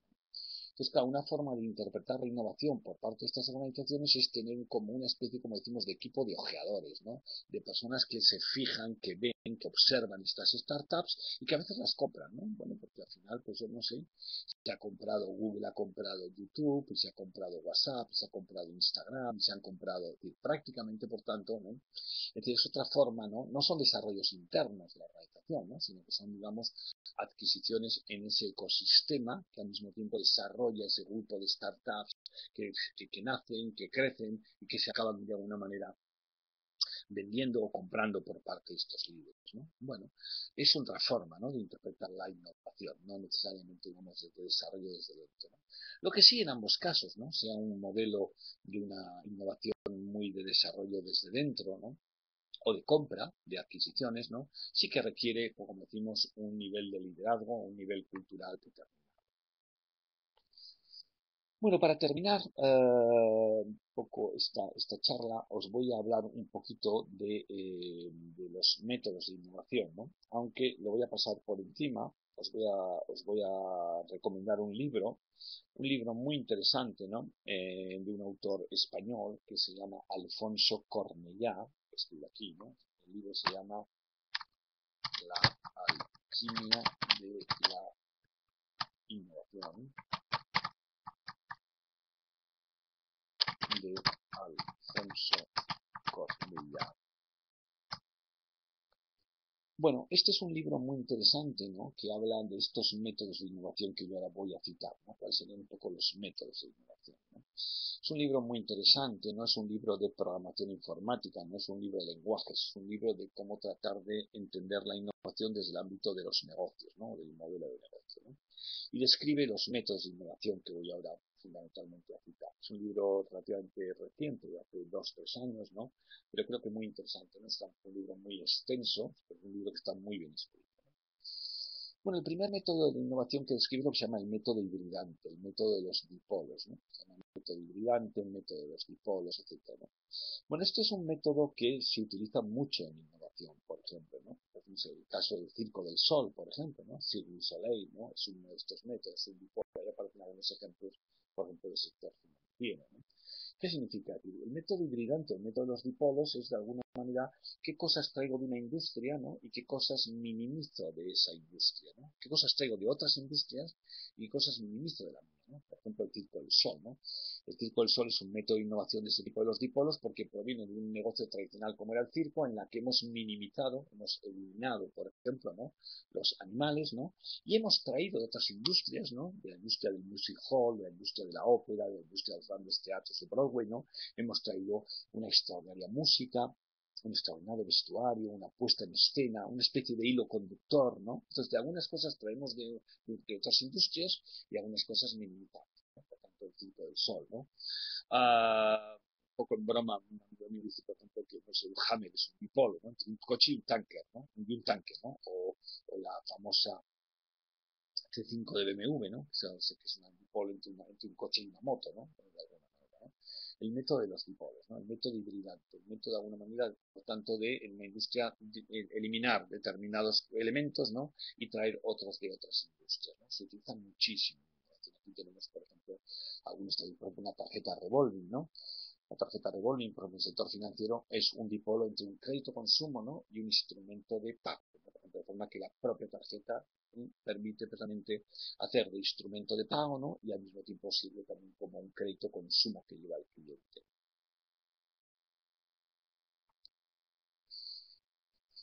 Bueno, el segundo método es el que llamaríamos el método de la deconstrucción del producto, para quedarnos con su esencia, ¿no? La deconstrucción significa un poco separar el producto en componentes, ¿no? Es como si tuviéramos casi un poco, por hacer una broma, tenemos un cocinero español muy famoso en el mundo, Ferran Adrià, que tiene un plato que se llama la tortilla de patata deconstruida, ¿no? Estamos acostumbrados a una tortilla española, a una tortilla de patata de una manera, ¿no? Lo que hace es separar los elementos de la tortilla, ¿no?, que es la patata, lo que es el huevo, lo que es de alguna manera y vuelve un poco a componerla de otra forma. De hecho, se toma en una copa, ¿no? de construir, ¿no? Este es un método, por ejemplo, que utilizó el grupo ING cuando se entra en España, ING Direct, ¿no? Es decir, oye, ¿qué elementos, qué componentes tiene determinado producto? Separarlo en componentes y luego volverlo a componer, volverlo a componer en función de los verdaderos elementos o en función de los elementos críticos o la esencia que tenga ese producto, ¿no? Por ejemplo, la entrada de ING Direct en España, por ejemplo, ¿no? Es un modelo utilizando este sistema de innovación, ¿no? Con una estrategia de entrada en cuña, ¿no? Con el desarrollo o la confección de un determinado producto en la que un elemento crítico para los targets servidos tenía que ver con la retribución, con las no comisiones de la cuenta, ¿no? Por tanto, es una manera de cómo deconstruimos un producto, ¿no? De cómo separamos esos componentes y lo vamos a componer. El método del cambio de atributos de dependencia. Esto es muy interesante, ¿no? Esto es uno de los grandes métodos de innovación, ¿no? Por ejemplo, también, ¿no? Hay algunos maravillosos ejemplos, ¿no? Por ejemplo, en la academia, ¿no? Es decir, de alguna manera, esto es muy importante, ¿no? La innovación en la medida de cómo extrapolarlo a segmentos o a momentos de uso o atributos de dependencia que no existían, por ejemplo, ¿no? ¿Cuál podrían ser ejemplos muy interesantes? Pues un ejemplo más tradicional podría ser la industria de los cereales, ¿no? Cuando la industria de los cereales de desayuno para niños, ¿no? Dice, oye, tengo un problema de crecimiento, tendría que crecer más, ¿no? La industria de cereales de desayuno para niños, ¿no? Pero en un momento determinado, es decir, el innovador dice, bueno, pero ¿y por qué estamos pensando en cereales de desayuno, ¿no? ¿Por qué no cambiamos el atributo de consumo, de dependencia, ¿no? Podríamos pensar en cereales para breaks, cereales para otros momentos, cereales para cenas, cereales para comidas, cereales para breaks, ¿no? Por ejemplo, de hecho, hay una de las líneas que más crece, ¿no? De crecimiento más fuerte de los cereales, por ejemplo, tiene que ver con las barritas de cereales para breaks, ¿no? Y antes hablé para niños, ¿no? ¿Por qué tenemos que pensar que solo los cereales son, primero para desayuno, puede ser para otros momentos de consumo? ¿Y por qué para niños? Pueden ser para ancianos, pueden ser para adultos, pueden ser para celíacos, para diabéticos. Claro, es que cada vez que hablo de este vector nuevo, ¿no? Estoy aumentando muchísimo las tartas, ¿no? Una de las características claras de la innovación o del innovador es el aumentar el mercado, es no pelear por la misma traza del mercado, por la misma tarta, ¿no? Cuando se pelea por la misma tarta de mercado, normalmente las estrategias digamos, de combate suelen ser estrategias basadas en precio, estrategias basadas en bajar el precio, ¿no? Y bajar el precio significa perder margen, ¿no? Bajar el precio significa entrar en estrategias de océanos rojos, ¿no? De océanos de sangre, ¿no? También tienen unos autores muy interesantes de la estrategia del océano azul, ¿no? Y cuando peleamos por bajar el precio estamos peleando la misma sangre, ¿no? Otro ejemplo paradigmático podría ser, por ejemplo, la Wii de Nintendo, ¿no? En un momento determinado, fijarse una industria como la industria de los videojuegos, ¿no? Que tenía unos determinados atributos de dependencia, ¿no? La industria de los videojuegos era fundamentalmente para niños, ¿no? Y lo consumían los niños, ¿no? Eh, de repente, ¿no? Nintendo piensa, ¿por qué los videojuegos tienen que ser para niños, ¿no? ¿Por qué no? Y solo para jugar, ¿no? Oye, los videojuegos podrían servir para que, no sé, la mamá hiciera gimnasia, hiciera pilates, para que papá practicara un poco jugando al golf, para que el abuelo hiciera también algo de ejercicio haciendo gimnasia, ¿no? Fijaros, ¿no? Fijaros cómo hemos cambiado, ¿no? Radicalmente, es decir, una industria, un método, una industria que tenía una concentración o mucho foco en la industria de los videojuegos, que fundamentalmente era ocio y que fundamentalmente era segmento niños, lo hemos cambiado a múltiples atributos de dependencia, ¿no? Para que la mamá haga gimnasia, para que el papá juegue al golf, para que el abuelo haga otras cosas y otros segmentos, ¿no? Hemos incorporado, por tanto, a la mamá, al abuelo, al papá, no solo a los niños, ¿no? Con esto estamos aumentando muchísimo, evidentemente, no solo el mercado, los campos, ¿no? Ahí tenéis algún ejemplo, por ejemplo, del sector financiero, ¿no? En la que vamos a trabajar en los próximos años, por ejemplo, en determinados países de Europa, con el tema de la hipoteca inversa, ¿no? La reverse mortgage, ¿no? La reverse mortgage, ¿no? La hipoteca, que es un préstamo que sirve para un atributo de dependencia, para adquirir una vivienda, ¿no? Entonces, oye, ¿podríamos utilizar este tipo de producto también para generar fuentes de renta, ¿no? Una vez que la persona ha pagado de alguna manera ya, por tanto, el importe del piso, podríamos utilizarlo como una hipoteca inversa, como una reverse mortgage, ¿no? Que se da en algunos otros mercados, en algunos otros países, para generar fuentes de renta a partir del activo inmobiliario fundamental que tienen estas personas. Por tanto, aunque yo creo que tal vez el ejemplo de la Wii de Nintendo es igual más descriptivo, ¿no? De cómo cambiar los atributos de dependencia, para qué sirve un producto y para qué segmentos servidos, ¿no? Bueno, la innovación, ¿no? La innovación, pues aquí hay algunas frases un poco de Gartner, ¿no? Que la innovación será un elemento crítico en las organizaciones. Ya hemos comentado antes un poco la absoluta necesidad, ¿no? La aparición de competidores en flancos laterales, la necesaria, de alguna manera, búsqueda de nuevo valor añadido, de nuevo valor agregado por parte de las organizaciones, ¿no? La innovación es un must, la innovación es algo absolutamente necesario hoy en la agenda estratégica del gerente general, del consejero delegado de las organizaciones. ¿Cuál es un poco el gran problema de todo esto, ¿no? Bueno, pues probablemente el gran problema de todo esto es un poco cómo hacerlo, ¿no? Como esto tiene muchísimas aristas, ¿no? Aristas internas, organizativas, ¿no? Reticencias organizativas, ¿no? Culturales, ¿no? Necesitamos probablemente arriba, necesitamos un liderazgo muy importante. Necesitamos una persona, un consejero delegado, un CEO, que crea profundamente en este tipo de, que crea profundamente en que la innovación es un vector estratégico de generación de valor, ¿no? Que acompañe también una pequeña estructura organizativa, ¿no? Probablemente las cosas, porque todo esto que antes hemos comentado, es decir, oye, tenemos que poner en marcha los procesos de innovación, tenemos que involucrar a clientes, tenemos que involucrar a empleados, tenemos que poner en marcha todo este proceso, requiere una pequeña estructura, una estructura organizativa, ¿no? Algo que lo dinamice de alguna manera, ¿no? Y que por tanto tenga en cuenta todos estos puntos críticos del proceso, ¿no? Por tanto, esto requiere necesariamente, ¿no? Un entorno cultural, ¿no? Un entorno cultural en la que sin duda alguna, ¿no? Pues al final, de alguna manera, este entorno, esta impronta tiene que sobre todo pues cederlo el consejero delegado, ¿no? De alguna manera. Muy bien. Bueno, hemos dicho que íbamos a estar aproximadamente, por ejemplo, si queríamos.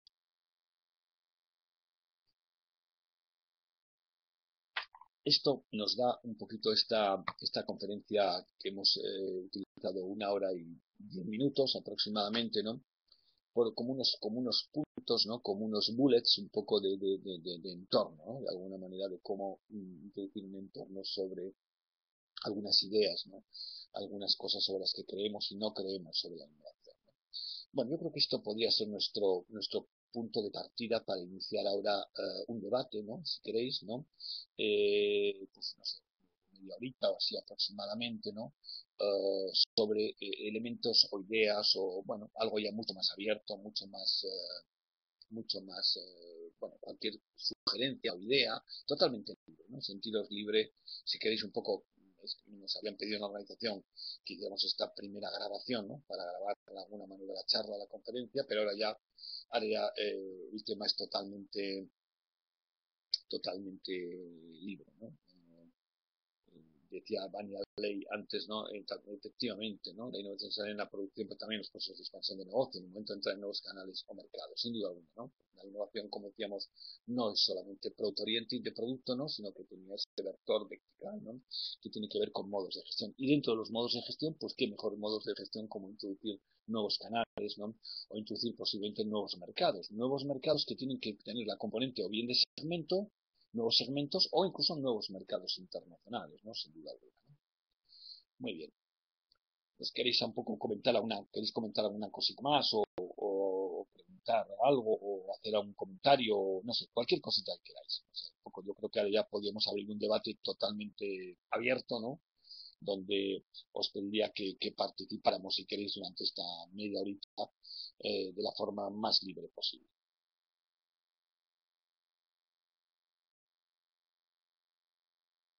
¿En qué industrias trabajáis? ¿En qué sectores trabajáis? Bueno, Vania nos ha dicho el sector de comercialización de productos, ¿no? Acabados de construcción, ¿no? Los demás, ¿en qué industrias trabajáis? ¿En qué sectores trabajáis? Voy a aprovechar para hacerme un poquito. Hombre, Eddie, eres de banca, o sea que eres colega mío. Hombre, Luis en la universidad. Fenomenal.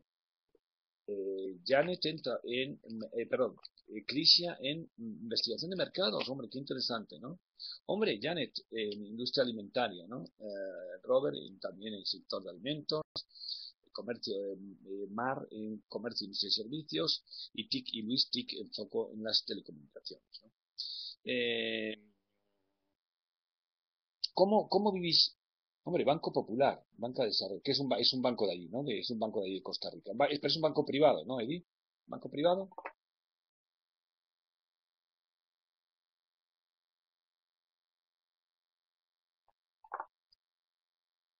Ah, es público, es un banco público, ok, fenomenal. Y los de que trabajáis, por ejemplo, en alimentación, ¿qué tipos de alimentos? Alimentos pero de producción, ¿producís alimentos? Sector de, digamos, digamos desde el cultivo, producción, exportación, banano o alimentos funcionales, muy bien. Pero ya desde la producción, ¿no? Desde el cultivo, producir, etcétera, etcétera, ¿no? Productos de panadería, muy interesante. Producción y distribución de alimentos funcionales, muy interesante. ¿Cómo interpretáis, vosotros un poco la innovación? Es decir, hay elementos que en esta charla, de esta conferencia, un poco por sentar un poco los marcos conceptuales de alguna manera, estéis más de acuerdo, estéis menos de acuerdo, se aplique más a vuestra industria, se aplique menos a vuestra industria, a vuestro sector. Un poco, hay algunos elementos sobre los que estéis más próximos, otros en los que os sirvan menos o estén menos próximos. ¿Qué opináis un poco del tema qué opináis un poco del tema de algunos puntos que hemos recorrido un poco?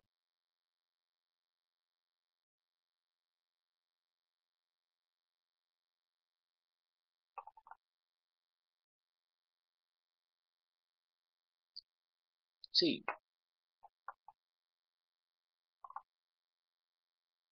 sí.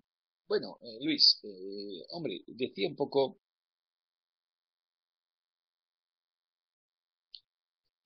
Luis, quería decir, claro, en una universidad probablemente eh, cuando digo que innovar no es inventar, ¿no? Me interesa mucho la fase, me interesa mucho el ejemplo de que innovar es monetizar, ¿no? Que innovar es poner en valor, ¿no? También se puede hacer en la academia. Estoy convencido de que en la academia es posible introducir elementos de innovación relacionados, pues no sé, si con los nuevos contenidos, ¿no? Dos, no solo con los contenidos, sino con la forma de transmitir esos contenidos, ¿no? En términos mucho más modernos, pero que en definitiva entiendo también que la universidad pues tiene una función que tiene que dar un retorno, ¿no? Un retorno a la sociedad, ¿no? A veces el retorno no es puramente económico, ¿no? No tienen que ser puramente economics, ¿no? Pero también incluso creo que la innovación tiene que funcionar, ¿no? Tiene que servir, ¿no? A eso me refiero con que en el mundo de la empresa es mucho más fácil de ver, ¿no? Obviamente, ¿no? Los últimos yo a veces decía que innovar en el mundo de la empresa no es inventar, que innovar es monetizar, que innovar es algo que sirve a los segmentos servidos, ¿no? Probablemente igual los segmentos servidos en la universidad, ¿no? Pues son diferentes que los segmentos servidos en el mundo más empresarial, ¿no? Pero que en definitiva eso tiene que valer, tiene que servir, ¿no? Esto es un poco lo que me quería, lo que quería efectivamente, ¿no? Lo quería Universidad Veritas. Ah, Buró Veritas, sí, conocía aquí a gente que iba a Buró Veritas aquí en Madrid, ¿no? Dice, veo las razones esenciales para que actividad innovar en productos en gestión deben ser paralelos para lograr mejores resultados monetarios. Sí, lo que ocurre, Eric, que a veces probablemente yo diría que hay urgencias, ¿no?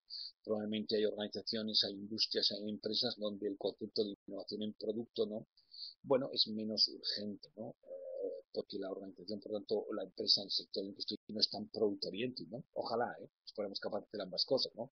Igual incluso, sin embargo, lo que creo que toda empresa no puede decir que no puede hacer es innovar en el modelo de gestión, ¿no? En el modelo de la ordenada, en el modelo del manual de Oslo, en el modelo de cómo mejorar, ¿no? De cómo mejorar la gestión y cómo disminuir los gastos y aumentar los ingresos. Estoy de acuerdo, Roberto, esto es lo que quería decir, ¿no? O sea, las innovaciones, introducir elementos de valor que percibe el consumidor. Y esos elementos de valor, como decimos muchas veces, pues tienen que ver a veces con, pues no, o sea, no hay que ser, no, es más, sobre todo cuando una empresa es una empresa más pequeña, ¿no? Más pequeñita del sector servicios, ¿no? Yo no creo mucho a veces en la radical innovation, ¿no? Creo mucho más en la incremental innovation, ¿no? De alguna manera, en algo incremental, en algo que el consumidor, que el consumidor perciba, porque si no lo percibe, ¿no? Si para él no tiene valor, no lo va a poder, no lo va a querer pagar, no lo va a pagar, ¿no? Y por tanto, vamos probablemente a consumir recursos en la organización, ¿no? No nos olvidemos también que estamos en organizaciones, bueno, que tienen que tener un retorno al accionista, ¿no? Que son organizaciones que tienen que pelear en los mercados, ¿no? Luego, por tanto, es muy importante que de alguna manera claro que tiene que percibirlo, por eso lo que decíamos antes, ¿no? Que de alguna manera que tiene que ser aceptado por el consumidor. Si no es aceptado por el consumidor, es que nos hemos equivocado, bueno, pues, pero no pasa nada, ¿no? Se equivoca Apple, se equivoca Google, se equivocan tantas, se equivoca Coca-Cola, se equivocan tantos, ¿no? Que no pasa nada, ¿no? Bueno, la innovación es algo que se copia constantemente por la competencia. Por lo tanto, ser pionero implica la inversión alta y luego la competencia, dice Mar, lo sigue a menor costo, ¿no? Bueno, esto sí, la verdad es que esto a veces, esto no hemos tratado, es un tema muy interesante lo que comentas, ¿no? Es decir, de alguna manera, eh, ser pionero o no, las ventajas de ser pionero o no, ¿no? Es verdad que ser pionero a veces, pues evidentemente implica unos costes de inversión altos, ¿no? Unos costes de inversión altos, ¿no? Fijaros que, por ejemplo, hemos hablado antes en paradigma como Apple, ¿no? Apple nunca ha sido pionero en nada, ¿no? Porque en el fondo al final lo que ha hecho, pero lo que sí haces luego, por ejemplo, tienes que hacerlo mejor, ¿no? Porque hacer las cosas de la misma manera, pues Apple no inventó el iPod, ¿no? Ni inventó el smartphone, ¿no? Ni probablemente eh, ni el iPod, ¿no? Ni el smartphone, ¿no?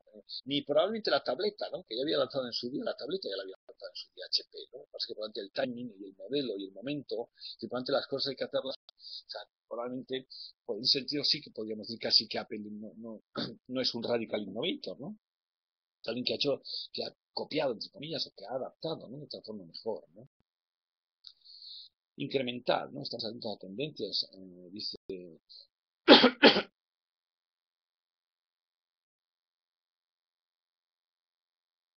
sí, ya está, Crisia, ¿no? Totalmente de acuerdo, ¿no? Lo que dice Crisia, ¿no? La innovación es un proceso, bueno, la innovación es un proceso, entre comillas, es un proceso un poco ingrato, ¿no? Es un proceso ingrato, ¿no? Pero tiene que ser recurrente, constante, ¿no? Que, oye, pues mira, constantemente, recurrentemente, ¿no? Vamos poniendo en marcha una o dos ideas, ¿no?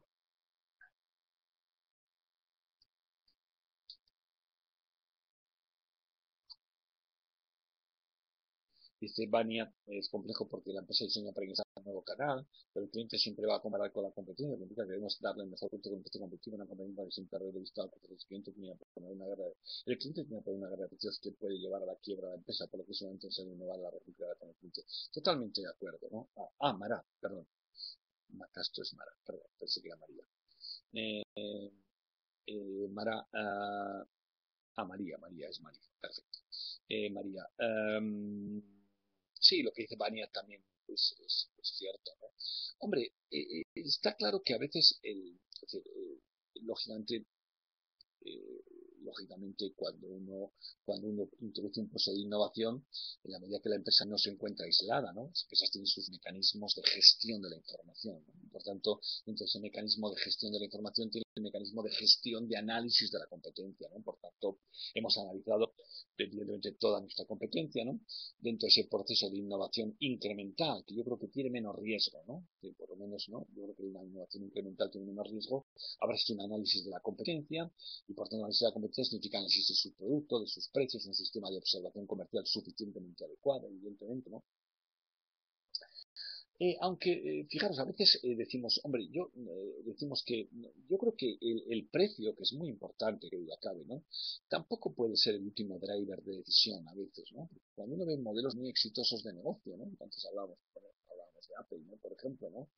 Bueno, pues fijaros que claro, al final el precio de un iPhone, ¿no? Pues es muy, muy superior al de otras ofertas, ¿no? Que una persona podría tener un acceso a un smartphone de, no sé, de Huawei o de cualquier otro proveedor o competidor, ¿no? ¿Por qué la gente paga casi $1.000 por un iPhone 6 Plus o por qué la gente paga un determinado precio a veces por un producto, ¿no? Es decir, está claro que el precio es un elemento muy importante, ¿no? De la propuesta de valor, ¿no? De la propuesta de marketing total, ¿no? Pero que no es el único, ¿no? No es el único decisor. Si el precio fuera el único driver de decisión, pues probablemente habría ofertas que no tendrían probablemente igual sentido, ¿no? Probablemente, ¿no? Luis habló de la cultura, me parece que ha pasado esto muy rápido, ¿no? Me pasa muy rápido la pantalla, ¿no? Luis de la cultura, ¿no? Bueno, yo creo que Luis, hay que tener una cultura de liderazgo muy fuerte, ¿no? Hay que tener una cultura de liderazgo muy fuerte. Esto tiene que estar en la piel del líder arriba, ¿no? De alguna manera, ¿no? En sus discursos, sus lenguajes, ¿no? Yo incluso, otro tema es sobre si tiene que ser o no premiado, por ejemplo, ¿no? Sugerencias, ¿no? Habría que premiarlo. Pues igual en principio hasta que ruede, yo creo que sí habría que premiarlo. ¿Qué significa premiarlo, no? Bueno, pues por ejemplo un mecanismo muy típico de innovación, por ejemplo, pues sería, de estrategia de creatividad, sería pues el típico buzón de creatividad, el típico buzón de sugerencias, ¿no? Entre las que, si se pusiera en marcha algunas de las que alguien ha mandado, ¿no? Pues de alguna manera, ¿no? O una especie de concurso, de premio. Nosotros hacemos concursos, ¿no? Hacemos concursos, premios alrededor de un problema, en la que se va eligiendo, por ejemplo, un grupo, ¿no? Si al final se elige un grupo ganador, que es la que normalmente pues se analiza y se pone en marcha, ¿no? Y a ese grupo pues se le da un determinado premio, ¿no? Un determinado premio. Hay diferentes bibliografías sobre esto, si el premio debe ser un premio relacionado con los ahorros que establezca esa nueva innovación o un premio, digamos, ad hoc, ¿no? A la gente le gusta mucho pues un viaje, a la gente le gusta mucho algo de tecnología, ¿no? Un smartphone o alguna cosa de estas, ¿no? Yo creo que inicialmente hay que tratar de favorecerlo. Liderazgo arriba y tratar un poco de premiarlo, ¿no? Dice Janet, pero si el producto que ofrecemos en el mercado es único, muy diferenciado, además esto permite a la empresa colocar un precio diferente de los mercados, que no sea justo con respecto. Sí, probablemente Janet, yo creo que esto es lo que, al final, hay un autor de estrategia que me gusta mucho que dice, dime lo que vendes y te diré lo que ganas, ¿no? Porque la gente cuando percibe que recibe valor, probablemente, ¿no? El valor correlaciona con dos vectores muy importantes, ¿no? Correlaciona con precio. A mayor sensación de valor, cuidado, que valor no significa solo producto, ¿no? Hoy en día valor lo hablamos como producto o servicio más todo eso que llamamos customer experience, ¿no? De alguna manera, ¿no? Porque si solo fuera producto o servicio, pues para hablar por teléfono compraríamos un Huawei, no sé para qué la gente compra un iPhone, ¿no? De alguna manera, ¿no? Y valor correlaciona con precio. Cuando alguien siente que percibe valor, está dispuesto a pagar un precio más alto. Eso es punto número uno. Dos, está dispuesto incluso a dar más innovación, ¿no? Dice que si análisis del mercado de la competencia es una práctica constante, las grandes corporaciones siempre están pendientes de la automatización que pasa con el partido y van a tomar todos los meses, ¿no? Y eso es clave para ver tendencias y ser parte de ellas, ¿no? Y al final hay muchas innovaciones ya sean pioneras o correctivas, ¿no? Claramente, ¿no?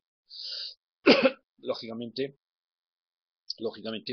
la investigación de mercado, ¿no? Es un test, ¿no? Como condición necesaria, que no es suficiente, evidentemente, ¿no? Dentro del proceso de innovación que he dicho, por ejemplo, que nosotros utilizamos de la Open Innovation, ¿no? Por ejemplo, ante un determinado problema, incorporamos a clientes, ¿no? En ese proceso, ¿no? De alguna manera, que es una especie de mini estudio, ¿no? De alguna manera, ante un determinado problema, de mini estudio de mercado, con una determinada muestra de clientes, ¿no? La innovación, la Open Innovation requiere clientes y requiere empleados, ¿no? Para que de alguna manera a partir de ahí generemos una propuesta de desarrollo única, ¿no? Bueno, los modelos son copiables, la velocidad, dice María, con que los competencia puede hacerlo, debió ser de las formas, ¿no? Para este producto servicio. Sí, la verdad es que, bueno, los modelos son copiables, pero fíjate, ahora Luis pone un ejemplo que me viene a la mente, que bueno, pues ya llevan los de Circo del Sol, ¿no? Llevan veintitantos años, ¿no? Y no han logrado, y bueno, pues no han aparentemente el modelo es sencillo, ¿no? Pero llevan veintitantos años. Me gusta mucho, efectivamente, Luis, hay un libro que no sé si lo conoces, ¿no? Dice, no tenemos a eso creer nación azul, efectivamente, ¿no? Blue Ocean Strategy, ¿no? Que es un libro muy interesante, ¿no? Del director de estrategia de INSEAD, Chan Kim, y unas uñas, René Mauborgne, ¿no? Que escribe un libro de estrategia del océano azul, ¿no? De cómo tratar de generar océanos azules en tu negocio. Los océanos azules tienen que ver mucho, ¿no? Con innovación, ¿no? Que el Circo del Sol es un dipolo, es un modelo de innovación, ¿no? Digamos, en la que hemos reconfigurado un producto a partir de un negocio muy antiguo, ¿no? De hecho, el circo tradicional es del siglo XVIII, ¿no? Y como decimos, minimizando cosas y incorporando otras, ¿no? Un libro muy interesante que es este, ¿no? Precisamente la estrategia del océano azul, ¿no? Y bueno, a veces cuando uno crea una estrategia de un océano azul, o lo que es lo mismo, cómo hacer a la competencia irrelevante, María, pues bueno, lo que no es fácil, ¿eh? No es fácil, esto es más fácil decirlo que hacerlo, evidentemente, ¿no? Pero esto lleva 20 y tantos años, ¿no? De alguna manera no tiene un competidor claro, ¿no? No es fácil de copiar, la verdad es que eso, ellos dicen cómo hacer a la competencia irrelevante, ¿no? Es verdad, ¿no? Hay un libro, hay un caso muy bonito, ¿no? Pues antes yo suelo dar este caso en estrategia aquí en la Escuela de Negocios, ¿no? Que se llama así, el Circo del Sol, ¿no? Solemos ver este caso porque me gusta mucho para hablar un poco de todo este modelo del océano azul, de cómo hacer a la competencia irrelevante, de cómo reconfigurar, de qué hace un innovador, de por qué es un innovador, quién es el innovador, quién es Guy Liberté, quién es el creador del Circo del Sol, por qué ha pasado eso, ¿no? Bueno, es un caso muy, muy interesante. Igual lo vemos, si queréis, igual cuando vaya a visitaros, si queréis incluso también os lo envío para que lo trabajéis, ¿no? Y si queréis lo vemos un poco juntos. Es un caso es muy cortito, ¿no? Pero que nos sirve un poco para estos temas que estáis comentando.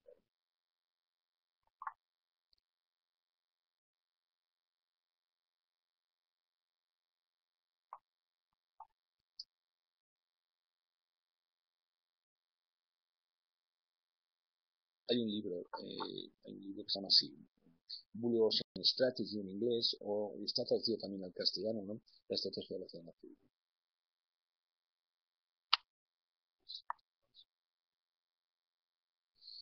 Dice, si a mí se me queda con muchas narrativas que las operaciones siempre están así pendientes de la automercepción que pasa totalmente, ¿no?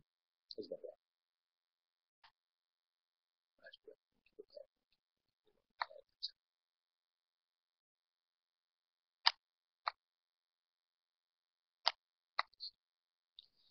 si no último es la que me salió también María, ¿no? No sé si me deja algo por ahí, habéis escrito un poco rápido en algunas cosas que se me ha ido un poco la pantalla, pero bueno, yo creo que más o menos hemos comentado cosas, ¿no? Muy bien. Bueno, muy bien. Bueno, chicos, pues si queréis, que veo que más o menos igual tengo que no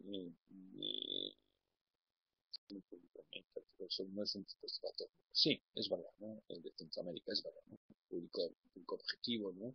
Eh, bueno, Janet, yo creo que para que una empresa sea innovadora, yo creo que, fundamentalmente, como digo, tiene que tener ese virus, ¿no? Tiene que tener el virus de la innovación dentro, ¿no? Y el virus de la innovación arranca arriba, ¿no? Arranca en tener un C, un gerente general, ¿no? Un liderazgo muy claro, ¿no? De entender que la innovación, como decíamos antes, probablemente es uno de los vectores fundamentales para defender tu modelo. Porque decíamos antes, incluso aparecerán competidores de flancos laterales, ¿no? Que no existían, ¿no? Aparecerán competidores de flancos laterales, ¿no? Ninguna industria, ninguna industria está a salvo, ¿no? Probablemente hay un autor que dice que los competidores de nuestras industrias están por llegar, ¿no? Todavía están los frontales, ¿no? Estamos muy acostumbrados a seguir o analizar los competidores frontales, ¿no? Los competidores laterales, pues es difícil porque no están en nuestro radar. Utilizan modelos disruptivos de negocio, ¿no? Modelos muy disruptivos, ¿no? Piensa modelo Airbnb, modelo Uber de taxis, ¿no? Un modelo, fijaros, ¿no? Como Uber, ¿no? Decíamos antes también, ¿no? Uber puede ser la compañía de taxis más grande del mundo sin tener un solo taxi, ¿no? De alguna manera, ¿no? Pero son modelos muy disruptivos, ¿no? Yo creo que necesitamos arriba, por tanto, un clarísimo liderazgo de alguien que sienta que la innovación tiene que estar en el ADN de la organización. Luego es necesario montar una estructura organizativa, ¿no? Algo, montar un departamento. Es necesario montar a alguien que dinamice esto, ¿no? Que ponga en marcha todos esos procesos, ¿no? Esos procesos de innovación que no sé que hay que coger a los clientes y a los empleados y trabajar sobre problemas concretos y hacer recorrer todo ese proceso de proyecto, ¿no? Y todo esto y todo eso itinerante, con itinerancia, ¿no? De alguna manera con prueba error, ¿no? Con prueba error, con mucha humildad, con lo que funciona bien y lo que no funciona, pues no pasa nada. Lo eliminamos, ¿no? Con ese concepto que decíamos antes de totalmente, ¿no? dice Luis en la universidad, voy a dirigir el proceso de innovación, lo hemos definido como un pilar estratégico, lo ha tenido que definir la alta dirección de la universidad, y tú, Luis, seguro que tú te vas a ocupar, necesitamos a alguien, ¿no? Como decía también Janet, necesitamos primero que la universidad lo entienda, que el rector lo entienda, que alguien lo entienda, ¿no? Junto al diseño de experiencias y la sostenibilidad, ¿no? Es muy importante también, ¿no? Porque en el fondo, fijaros, uno de los elementos muy importantes, hemos hablado, ¿no? Uno de los elementos, hemos hablado igual poco, ¿no? Hay un caso que también suele utilizar que me gusta mucho, ¿no? Uno de los casos de innovación más típico tiene que ver con el customer experience, con el diseño de la experiencia. Rediseñar la experiencia del cliente, sea en la universidad, o sea en una empresa, o sea en Starbucks, o sea donde fuera, tiene también que ver con la innovación, ¿no? Y la sostenibilidad. Al final un equipo que me ayuda a llevarlo adelante con gente tanto académica como directores de algunos procesos. Eso significa una cultura innovadora. Que desde arriba alguien cree que esto es un proceso estratégico, que pone recursos, que lo baja hacia abajo, ¿no?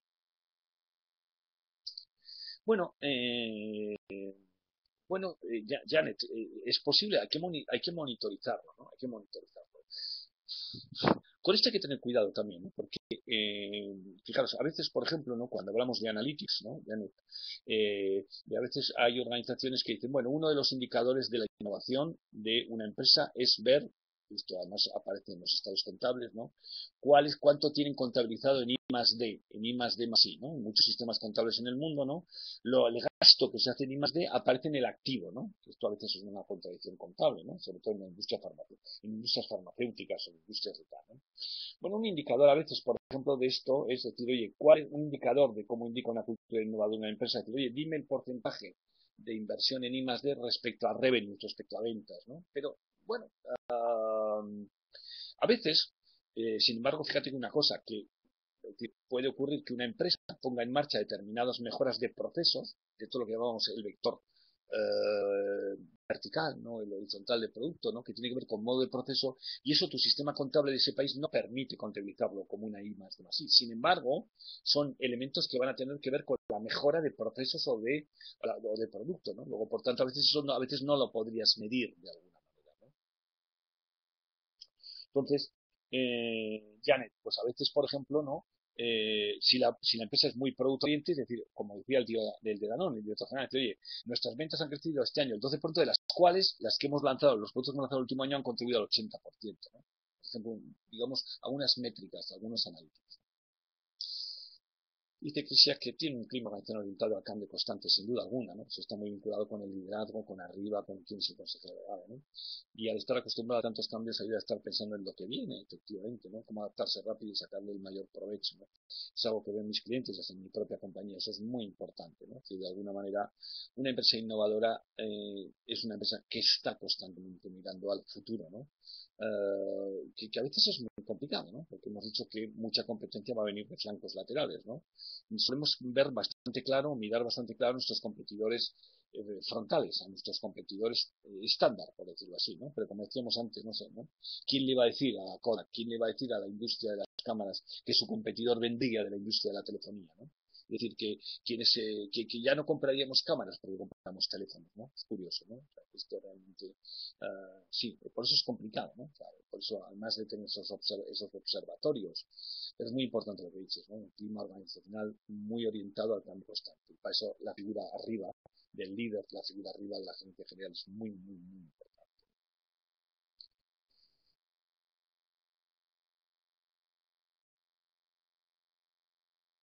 Sí, habría que ver un poco, Luis, en concreto en tu industria, esto ya forma parte de los analytics, ¿no? Que es muy importante lo que decís, ¿no? Que de alguna manera las métricas, ¿no? Adaptadas a cada tipo de industria, ¿no? Que sean medibles y que sean relevantes, ¿no? Cantidad de productos no tradicionales sobre cantidad de productos, ¿no? Cantidad de estudiantes nuevos productos abiertos a los estudiantes, la actividad en la que se definen nuevos productos. Lógicamente esto, la que se definen y la que probablemente se implantan, ¿no?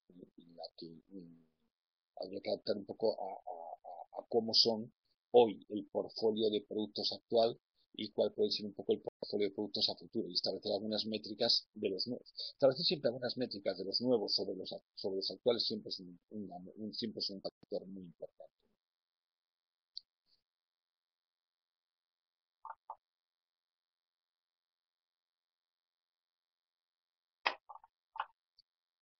Muy bien, muy bien, chicos. Sí, dice María, la experiencia del cliente, ¿no? La satisfacción, ¿no? La experiencia del cliente. La experiencia del cliente hay que aterrizarla, ¿no? Con atributos concretos, ¿no? Y medir sus atributos, ¿no? De satisfacción, de repetición, de recomendación, ¿no? Yo creo que probablemente a mí hay un indicador que me gusta mucho de un autor americano que dice probablemente el indicador más duro, ¿no? El indicador más descarnado, ¿no? Que cualquier industria puede tener es aquel que si le preguntáramos, ¿usted recomendaría este producto o esta industria a un muy amigo suyo, ¿no? Yo creo que cuando una empresa pasa esto, ¿no? Cuando un producto pasa esa prueba, pasa ese examen, te digo, yo recomendaría a este banco, a este producto de alimentación, a esta universidad, a esta coche, a decir, a esta, que cuando uno dice yo recomendaría es como de alguna manera está comprometiéndose ante un tercero, ¿no? Sobre todo si encima es un amigo, ¿no? Un familiar, ¿no? eh, dice Banyat, es interesante porque tenemos personas que empujan la innovación mientras que hay otros que se detienen en medio del coste del proceso. Bueno, es verdad, ¿no? Es verdad, ¿no? Es lo que decíamos antes un poco a veces, ¿no? A veces cuál es el delay, ¿no? Cuál es el gap, ¿no? Desde el lanzamiento de algo y que eso empieza a funcionar, ¿no? Es verdad que de alguna manera tendríamos que tener siempre el objetivo final del, del, del, de que funcione, ¿no? Porque si algo no funciona, pues al final, lógicamente, no sería una innovación, sería un invento, ¿no? Y entonces es verdad, ¿no? Que tenemos que tener un trade-off equilibrado, ¿no? Entre que de alguna manera lo que hacemos y lo que lanzamos funciona en relación con los costes o la inversión que hemos realizado, ¿no? Porque al final también, pues, digamos, alguien va a decir, bueno, estos costes, estos que hemos realizado, ¿cómo estamos siendo capaces de monetizar?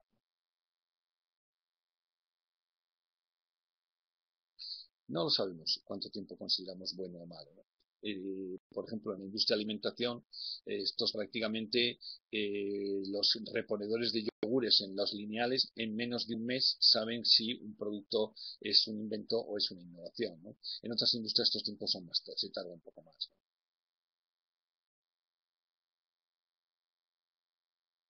Sí, la responsabilidad social es una estrategia, es un elemento de valor, ¿no? Yo creo que la responsabilidad social empresarial, estoy convencido de que esto depende de geografías, depende a veces de industrias, ¿no? Pero es un elemento de la estrategia también que tiene que contribuir a la innovación. En algunas industrias, en algunas empresas se ve casi como un coste, ¿no? En vez de tratar de darle un elemento, de valor, ¿no? Un elemento de valor para los públicos servidos. Yo, por ejemplo, que trabajo en una industria, en una empresa en la que mi accionista es una caja de ahorros, ¿no? Una caja de ahorros que no es una sociedad mercantil capitalista tradicional, ¿no? Sino que tiene un cashback social a través de una obra social, ¿no? Por lo tanto, la responsabilidad social creo que es también un elemento que en la que puede ser un elemento estratégico de valor y formar parte de todo el proceso de innovación. Sí, depende de la complejidad del producto o servicio y depende también de Janet, depende de yo diría, de qué capacidades tienes tú de entender qué está pasando en el campo de batalla. Si tienes redes de ventas, si no tienes, por ejemplo, la red de ventas, cuando uno tiene redes de ventas, por lo tanto tenemos la red de reponedores de yogures, cuando uno tiene una red de ventas, la red de ventas probablemente es el instrumento, el elemento más sensible o que debiera ser el que recogiera mejor nivel de información y más sensibilización sobre si lo que hemos lanzado es una innovación o es un invento. Sí, es verdad, Cristian, ¿no? También. Mm. Sí, sí, totalmente, ¿no? A veces no es salir. A veces no es, decíamos que, por ejemplo, antes decíamos Apple, por ejemplo, que poníamos el ejemplo, no ha sido, no es, Apple, Apple no lanzó el primer iPod, ¿no? Ni el primer iPhone, ni el primer iPad, ¿no? Probablemente tiene que ver con otra forma, ¿no? Que- muy bien. Muy bien, chicos. Pues si queréis vamos a dejarlo aquí, que yo creo que hemos estado un buen ratito, ahora hay 3 cuartos, casi 2 horas.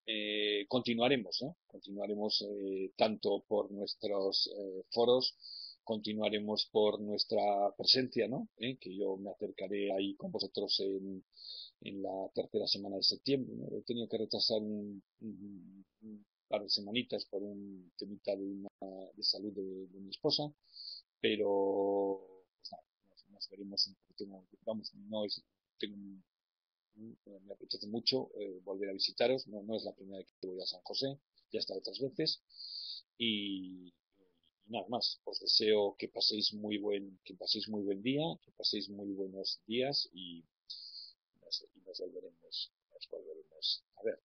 Un abrazo a todos, muchísimas gracias por haberos conectado, ha sido muy agradable, yo creo que muy interesante, también vuestras apreciaciones y, y nada, y nos vemos. Un abrazo, un abrazo muy fuerte. Muchas gracias a todos y muchas gracias. Muy interesante también por mi parte y nada más, nos volveremos. Estoy convencido que muy pronto nos volveremos. Aquí en agosto en España es un periodo un poco de vacaciones, se para un poco, bueno, un poco el país para tomar unas vacaciones, ¿no? Es nuestro mes un poco de vacaciones, ¿no? Pero nosotros seguiremos en contacto y en septiembre nos veremos también. Además. Un abrazo muy fuerte. Hasta pronto. Hasta pronto.